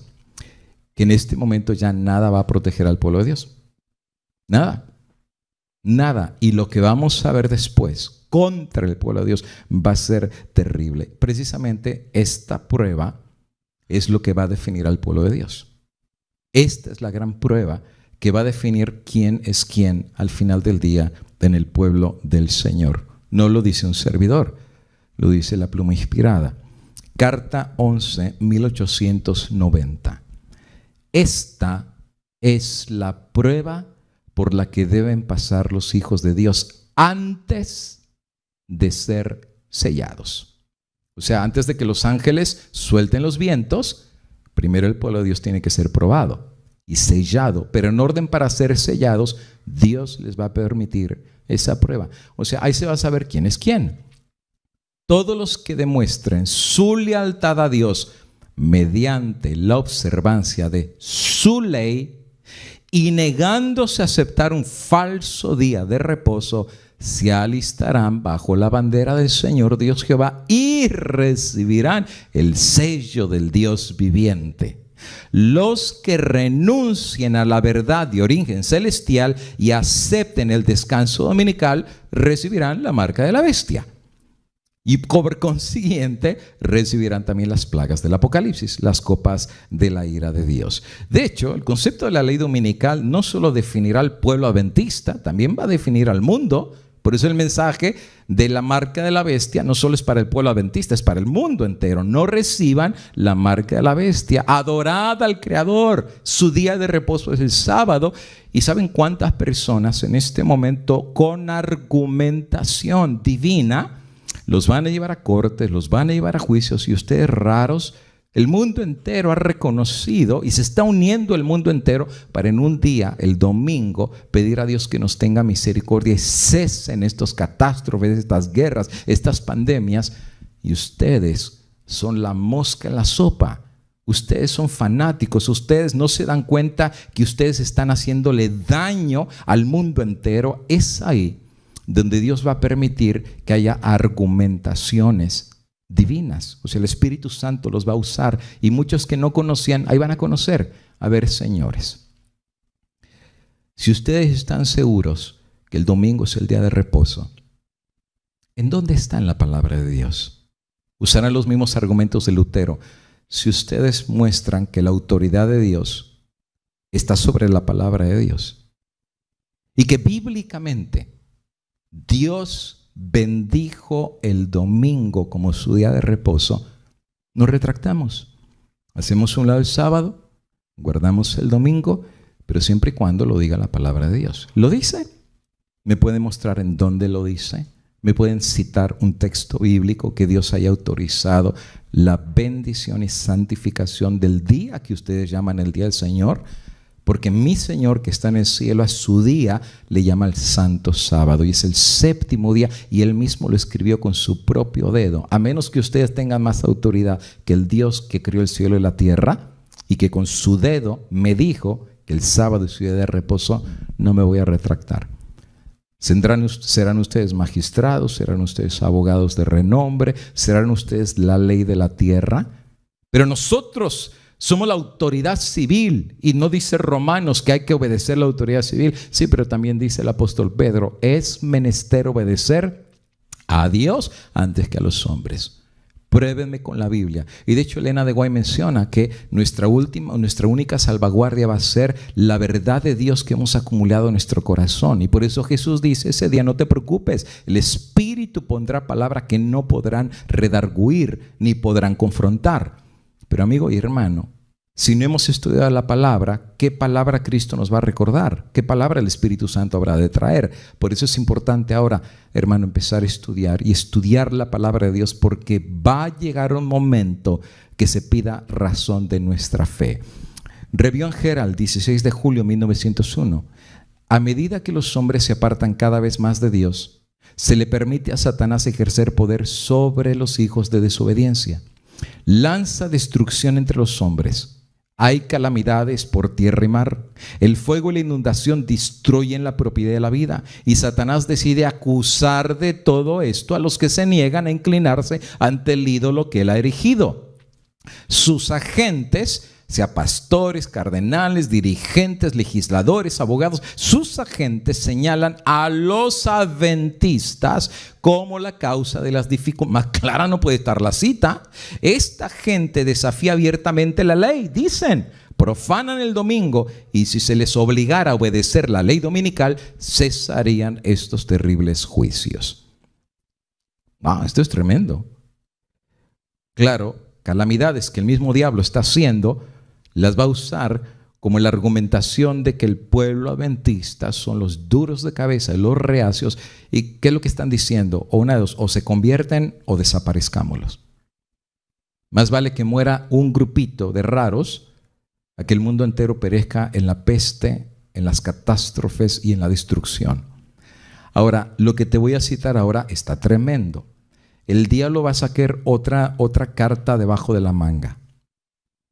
¿Y sabes qué es lo que va a hacer para enforzar no solo los desastres, otra argumentación para sostener el domingo como el falso día de reposo? Ni me lo vas a creer, pero te lo cito. Demonios respaldarán la ley dominical. Así como te digo, demonios. Mira lo que dice ella. Primeros Escritos, página 87. Los santos deben obtener una comprensión cabal de la verdad presente que deberán sostener por las Escrituras. Necesitan comprender lo referente a la condición de los muertos, porque aún les aparecerán espíritus de demonios que se darán por sus seres queridos y parientes, y otros espíritus de demonios enseñarán, fíjate que van a enseñar, que el día de reposo ha sido cambiado y otras doctrinas ajenas a la Biblia. ¡Qué sinvergüenza el diablo! Va a hacer aparecer la apariencia precisamente de muertos que van a asegurar, que, imagínate tu abuelito resucitado y diciendo, mira, esto del día de reposo no es correcto, era el domingo, mira, no enseñamos que los muertos no saben nada, aquí estoy, yo ya estuve con Dios, estábamos equivocados. ¿Y sabes cuál es el día que se guarda ahí arriba? Es el domingo. Pero eso no dice la Biblia, sí, pero así era. Mira, Dios va a mandar más evidencias. Vas a ver que hasta apóstoles van a bajar, si no me crees a mí. Y van a asegurar que el domingo era el día de reposo. Estábamos equivocados. Dice ahí. Enseñarán que el día de reposo fue cambiado. Una cita más. Conflicto de los siglos 682. Surgirán entes, seres, que se darán por el mismo Cristo y reclamarán los títulos y el culto que pertenecen al Redentor del mundo. Harán curaciones milagrosas, claro, pues todo el mundo con pestes, pandemias, enfermos, pues los van a curar y asegurarán haber recibido del cielo revelaciones contrarias al testimonio. Ahí sabemos que no vienen de Dios, porque van a contradecir la palabra de Dios. Pero el pueblo de Dios no se extraviará. Las enseñanzas del falso Cristo no están de acuerdo a las Sagradas Escrituras y su bendición del falso Cristo va dirigida a los que adoran a la bestia y a su imagen, precisamente aquellos sobre quien la Biblia dice que viene la ira del Señor. Por eso sabemos que aún el falso Cristo, que va a estar apoyando el falso día de reposo, no viene de Dios. Obviamente, por la razón de que está apoyando el falso día de reposo. Mensajes selectos. Se nos ha advertido que en los últimos días obrará con señales y maravillas engañosas. Fíjense. Y continuará esas maravillas hasta que termine el tiempo de gracia, a fin de poder señalarlas como evidencias de que es un ángel de luz y no de tinieblas. Entonces, lo que está diciendo la sierva del Señor es que cuando empiecen los legisladores por las catástrofes y todo lo que está sucediendo, empujar a una legislación dominical, el papado va a aprovechar lo que está sucediendo para decir, señores, no veníamos hablando ya desde hace rato de guardar el domingo, no veníamos hablando en Laudato Si, que el verdadero día de Dios era el domingo, que habíamos que dejar de descansar la tierra, que deberíamos devolvernos a Dios y dejar el materialismo que nos consumía. Esa va a ser la oportunidad de decir, llegó la hora de unificarnos. Pero como es un asunto religioso, ¿quién va a dirigir el mundo religiosamente para volver a Dios? No va a ser un político, no va a ser un abogado. La gente no le va a hacer caso a un político, a un abogado, sino un líder religioso, porque las catástrofes son de origen divino, según se les ha mostrado. Y que es el resultado que va a emerger como nunca antes la figura del papado, para precisamente dirigir al mundo hacia la apostasía del falso día de reposo. El diablo va a hacer manifestaciones sobrenaturales. ¿Puede eso el diablo? Eso y mucho más. Tengo un tema entero donde hablo acerca si pueden hacer milagros los demonios, que por cierto ese tema lo subí y me lo bloquearon. inmediatamente. De hecho, lo tengo bloqueado y cada vez que lo subo me lo bloquean. A nivel mundial pueden hacer milagros los demonios. Estoy tratando de rediseñarlo a ver si no me lo bloquean, pero prácticamente el diablo puede hacer milagros sobrenaturales, hasta puede hacer tornados, hasta puede hacer bajar fuego del cielo, hasta puede traer enfermedades, y Dios le va a permitir hacer estas cosas antes del cierre de la gracia. ¿Cuándo van a seguir estas maravillas? Dice Elena de White, hasta que termine el tiempo de la gracia, Dios le va a permitir. Después, ya no, porque cada quien ya tomó su decisión. Los sellados son de Dios, los de la marca de la bestia fueron engañados, y finalmente, con estas maravillas engañosas, recibirán la marca de la bestia. Una cita más. Conflicto de los siglos 648. El poder milagroso que se manifiesta en el espiritismo ejercerá su influencia en perjuicio de los que prefieren obedecer a Dios antes que a los hombres. Habrá comunicaciones de espíritus que declararán que Dios los envió para convencer de su error a los que rechazan el domingo y afirman que se debe obedecer las leyes del país como a la ley de Dios. Es que el diablo va a meter pues todas las argumentaciones y todo el trabajo sucio que tiene para convencer al mundo que literalmente el domingo es el falso día de reposo. ¿Qué es lo que está buscando el diablo con esto? Es muy simple: ganar la guerra. ¿Cuál guerra? De probarle a Dios que el mundo entero está del lado de él y no de él, de Dios. Probarle al mundo, mira, tú les diste una ley a la gente, sí, pues no les importa. Tú le escribiste con tu dedo, les da lo mismo. Yo les cambiaste a la ley, mira, me obedecen a mí, no a ti. El mundo a ti no te quiere, a mí me quiere. Tú los creaste, pero me obedecen a mí. Tú les diste el agua, la luz y el sustento, no les importa. Yo les di los placeres y riqueza del mundo, me escogieron a mí. Ahí está la evidencia, el mundo entero, reyes, naciones, el mundo entero pisotea tu ley, no les importa nada de ti. Sabes que ya date por vencido, nadie te quiere, nadie te quiere. Por algo me echaste del cielo, porque todo el mundo estaba dándose cuenta que tú, las leyes que les dan, nadie las puede obedecer. Mis leyes son mejores. ¿Y cómo lo pruebo? Porque el mundo entero me está obedeciendo a mí, el mundo entero. ¿Cuál va a ser el argumento de Dios? Bueno, el mundo entero, pero no todos. Aquí está la paciencia de los santos. Es como Dios, aquí está, míralos, look at them. Los que guardan los mandamientos de Dios y tienen la fe de Jesús. Sí va a haber un grupo que va a guardar los mandamientos, incluyendo el sábado. Eso no lo escribí yo, eso es inspiración de Dios. Apocalipsis capítulo número 12, 14 nos dice que los que guardan los mandamientos de Dios van a pelear en contra de la bestia y lo van a vencer por la sangre del Cordero. ¿Van a ser muchos? No. No van a ser los muchos. Nunca han sido los muchos los que se han puesto del lado de Dios. Y siempre el asunto de controversia en la historia bíblica es la ley de Dios. ¿Recuerdas lo de Nabucodonosor? El que no adore la imagen tenía que ver con la ley de Dios. No tendrás dioses ajenos, no te postrarás delante de ellos. Siempre el diablo ha escogido la ley de Dios y adoración como el factor de controversia. ¿A quién obedecemos y a quién adoramos? ¿Por qué crees que con lo de Daniel, el que le ore un Dios que no es el Dios de Nabucodonosor, al foso de los leones? ¿Y qué es lo que sucedió? Es adoración. Daniel decidió adorar al Dios verdadero y el resultado fue, lo echaron para que lo mataran los leones. Adoración y a quién obedecemos. Lo mismo será en el tiempo del fin. A quién adoramos y a quién obedecemos. ¿Cuál es el resultado final? Y con esto terminamos nuestro tema. La libertad terminará. ¿Sí? La libertad va a finalizar. Y vuelo porque el tiempo se me acabó. Son muchos los que aún entre los empeñados en este movimiento para imponer el domingo están ciegos en cuanto a los resultados que seguirán esta acción. No ven que están atentando directamente contra la libertad. Eso significa que al hacer eso, lo que va a resultar es un cambio directo a la Constitución de los Estados Unidos de Norteamérica. De hecho, eso lo dice Elena de White. Los que están haciendo un esfuerzo para cambiar la Constitución y obtener una ley que imponga la observancia del domingo, no se dan cuenta que será el resultado. La crisis viene por nosotros. Las leyes se acabarán. Se van a acabar, porque ya no va a haber ninguna ley que pueda, si lo pone recuadro por favor, no habrá ninguna sola ley que nos proteja como individuos.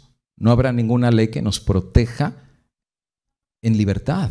Oye, ahorita te puedo predicar este tema aquí, porque la Constitución nos ampara, pero el día que la Constitución no ampare ninguna libertad, viene una crisis gigantesca. Y los que cambiaron esta ley no se van a dar cuenta que ellos mismos se pusieron la soga en el cuello, igual que la Santa Inquisición. Al que lo quieran desaparecer, lo van a desaparecer y la ley los va a amparar. Al que quieran mandar a un campo de concentración, lo van a mandar y lo van a desaparecer. No hay ley. ¿Por qué? Porque ya la Constitución cambió. No hay más libertades, no hay protección individual. No lo hay. Le pasó igual que la reina a Esther, ¿no? Cuando dice Mardoqueo, a lo mejor Dios te puso aquí para salvar al pueblo de Dios. No, tú ven y yo te protejo. Y si, ¿qué crees? Cuando el rey se entere que eres judía, ¿tú crees que el ser reina te va a proteger? Seas reina o no, la ley es la ley. Y si eres judía, también a ti te van a cortar la cabeza. El hecho de ser reina no te va a proteger. Muchos que van a cambiar la Constitución se van a dar cuenta que esa ley va a ir con sus familias. ¿Qué tal si de la familia de los mismos abogados o de los legisladores hay una persona muy querida de ellos que es adventista? No los va a poder ni salvar. O su propia esposa que se convierta, pues les va a tocar la misma ley a ellos. Ni cuenta se van a dar el resultado de lo que ellos hicieron, y la crisis a nosotros nos buscará estrangular. Eventos finales 128. Por muchos años hemos aguardado que se promulgue una ley dominical en nuestro país. Y ahora que el movimiento está ante nosotros, preguntamos qué va a hacer nuestro pueblo al respecto. Deberíamos buscar a Dios en forma especial para que su pueblo reciba ahora gracia y poder. Dios vive y no creemos que ha llegado plenamente el tiempo cuando Él permita que nuestras libertades sean restringidas. Eso viene. No lo podemos cambiar, es la profecía. Ser leales a Dios en este tiempo va a estar complicado, muy complicado. ¿Estás listo a perder todo por Dios? Y cuando digo todo, es todo. Perder tu reputación, perder tu libertad, perder tus tesoros. Sí, porque nos los van a quitar. Te van a quitar tu casa, tu cuenta bancaria te la van a congelar. Te van a quitar tu trabajo. Te van a quitar tus derechos. Si se para un camión adelante de ti y te va a decir, súbete con toda tu familia y nunca te vuelven a ver, hermano, eso ya ni siquiera es ciencia ficción. Eso viene. Es más, déjame te busco la cita. Son varias. De hecho, Elena de White dio una cita donde deberíamos estar orando que Dios nos dé unos poquitos años más antes de que venga lo que venga. Review and Herald, es nuestro deber hacer todo lo que está en nuestro poder para prevenir el peligro que nos amenaza. Sobre todo los hombres y mujeres de oración. En todo el país recae la gran responsabilidad de pedir que Dios despeje esta nube maligna y conceda unos pocos años más de gracia para trabajar por el Maestro. O sea, para la obra misionera. ¿Por qué razón? Porque la pedrada final, y viene el punto número 6, es la persecución. O sea, no se trata nada más de, ok, pues yo no guardo el domingo, pero descanso el sábado y el domingo.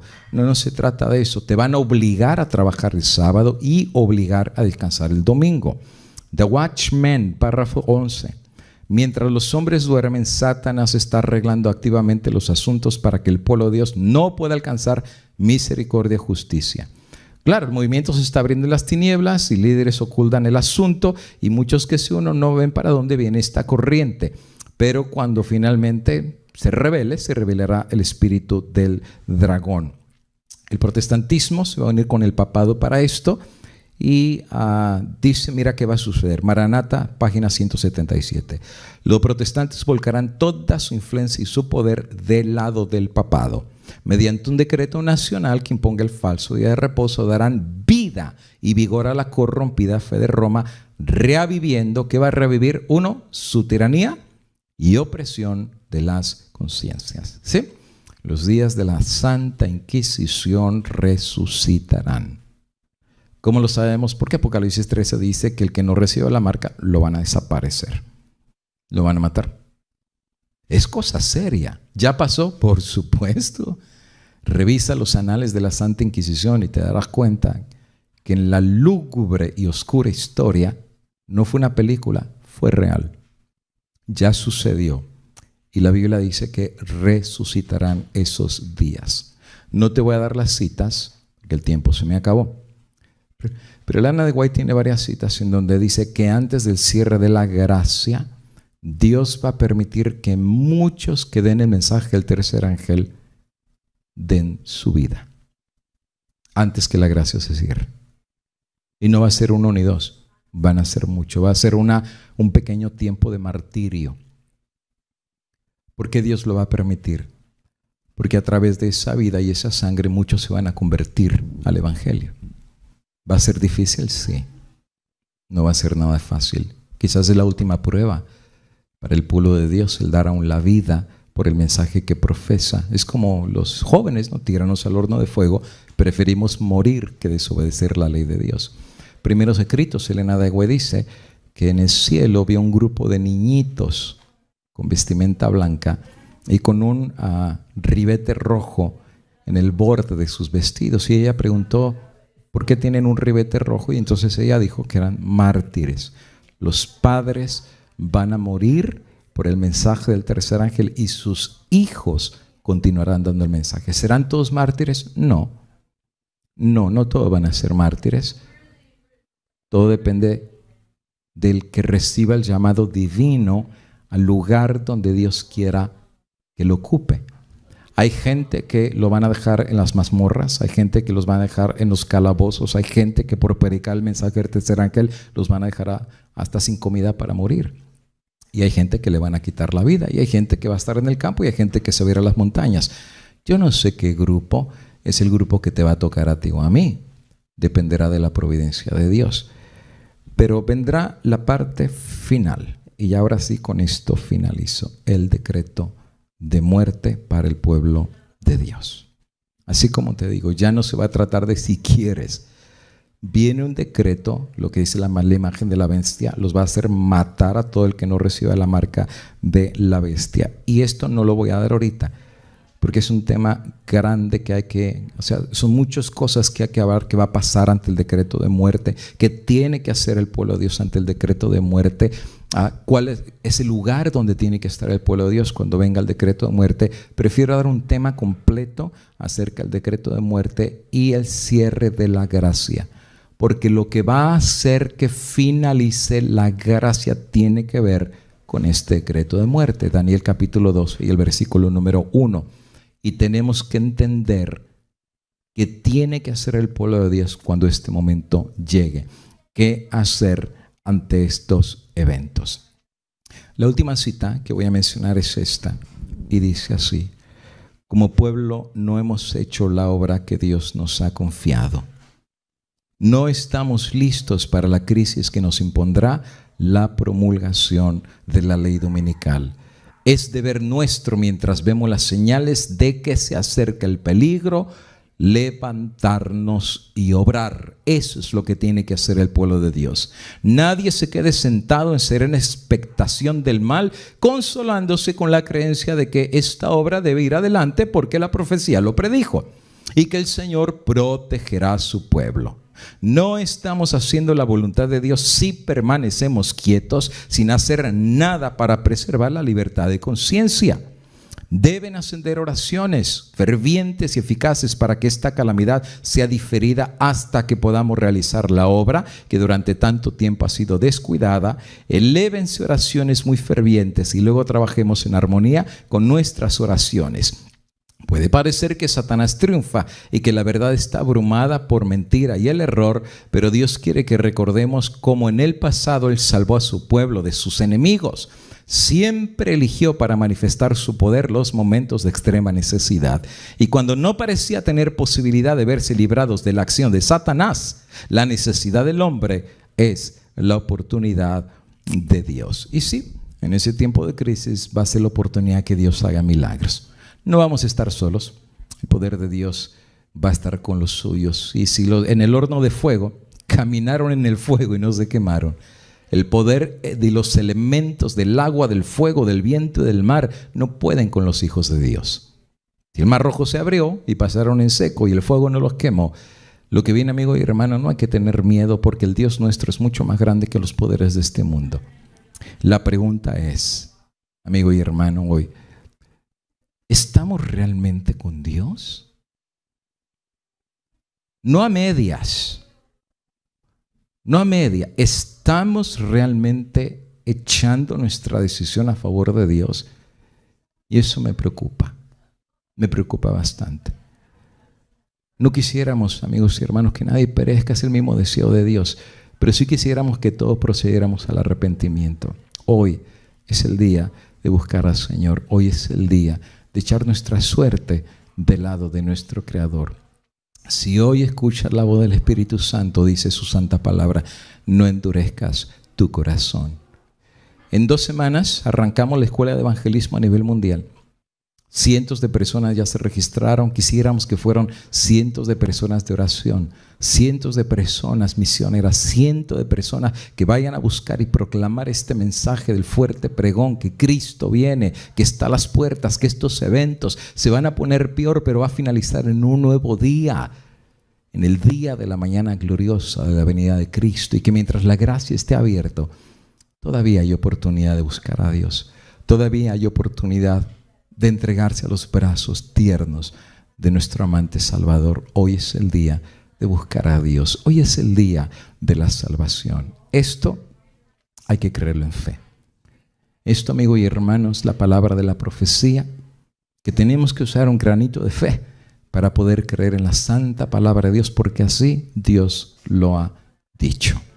Creo en su palabra, creo en sus profetas, creo en la voz de la inspiración, y que Dios me ayude no solamente a creer, sino por su gracia y su poder, con mi familia, con los míos, con mis seres amados, con ustedes, unirnos para hacer la voluntad de Dios. Unámonos, pueblo de Dios, unámonos con Dios. Dejemos a un lado las rencillas, dejemos a un lado las enemistades, dejemos a un lado el divisionismo, dejemos a un lado lo que es mío, lo que es tuyo, dejemos a un lado el grupismo, mi grupo, tu grupo, dejemos a un lado el espíritu corintio, dejemos a un lado las barreras, quitemos a un lado lo que nos ha impedido unirnos como pueblo de Dios, hagamos a un lado el orgullo, hagamos a un lado la autosuficiencia, pidámosle a Dios un espíritu de humildad, un espíritu de sencillez. Unámonos en la obra de Dios, salvemos las almas para el reino del Señor, y al mismo tiempo que trabajamos en la obra de Dios, que el Espíritu Santo te vaya sellando y te vaya dando evidencias que eres un escogido de Dios, y que para esta hora Dios te hizo nacer, y que para esta hora Dios te trajo a su pueblo, y para esta hora Dios te ha traído para dar este fuerte pregón y decirle al mundo: el tiempo se acaba, viene nuevo día, prepárate para el encuentro con tu Señor. Semana que viene transmitimos desde Chiapas, desde Tapachula, Dios mediante, la guerra de las vacunas y eventos del tiempo del fin. A partir de este próximo viernes y sábado, si Dios nos da la vida, seguiremos esta temática de profecía, y hasta ese día voy a hacer una palabra de oración para pedirle a Dios eterno que nos pueda bendecir, que nos pueda ayudar y que pueda su palabra sustentarnos para los días que vendrán. Pero no tenemos que esperar los días que vendrán para buscar a Dios. Hoy, aquí, en este momento, hoy puedes encontrar a Dios. El día de hoy simplemente dile: Señor, vengo delante de ti, ten misericordia de mí, de mis hijitos, de mi familia. Ayúdame para hacer tu voluntad. Me arrepiento de corazón por no haber hecho la parte que me corresponde. Me arrepiento por haber traído barreras de división. Me arrepiento porque mi orgullo ha impedido tu obra. Me arrepiento porque mi soberbia no me hizo ver que la obra de Dios era más grande que el llamado que tú me hiciste. Perdóname, Señor. Vengo a ti. Recíbeme como un hijito tuyo. Restáurame. Dame un nuevo vestido. Dame un nuevo corazón. Y dime qué tengo que hacer para ti. Habla, porque tu siervo y porque tu sierva oye, y estoy listo para decir como Isaías: heme aquí, envíame a mí. Cierro con una palabra de oración y les invito ya en su lugar también pedirle al Dios del cielo que nos pueda bendecir para que su palabra no regrese vacía. Padre eterno, cerramos estudiando tu palabra, especialmente la profética que nos dice que Cristo está a las puertas.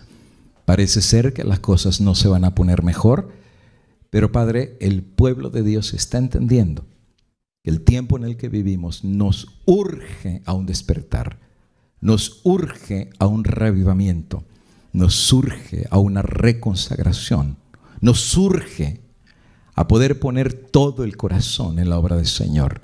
Nos urge a crucificar el egoísmo y nos urge a unirnos contigo y con tus hijos para dar este fuerte pregón, porque no trabajamos para un ser humano, porque no recibimos el llamado de un hombre, porque estamos conscientes que recibimos el llamado del mismo Dios del cielo para esta obra que es más grande que nosotros mismos. Recíbenos como tuyos, perdona nuestras faltas, danos una nueva oportunidad y que el gozo de Dios llene cada corazón para que al hacer un nuevo pacto contigo nos levantemos como un solo hombre y le demos a la trompeta el sonido certero y le digamos al mundo que Cristo pronto regresa. Dios nos bendiga y Dios nos guarde desde ahora y para siempre en el nombre de Jesús.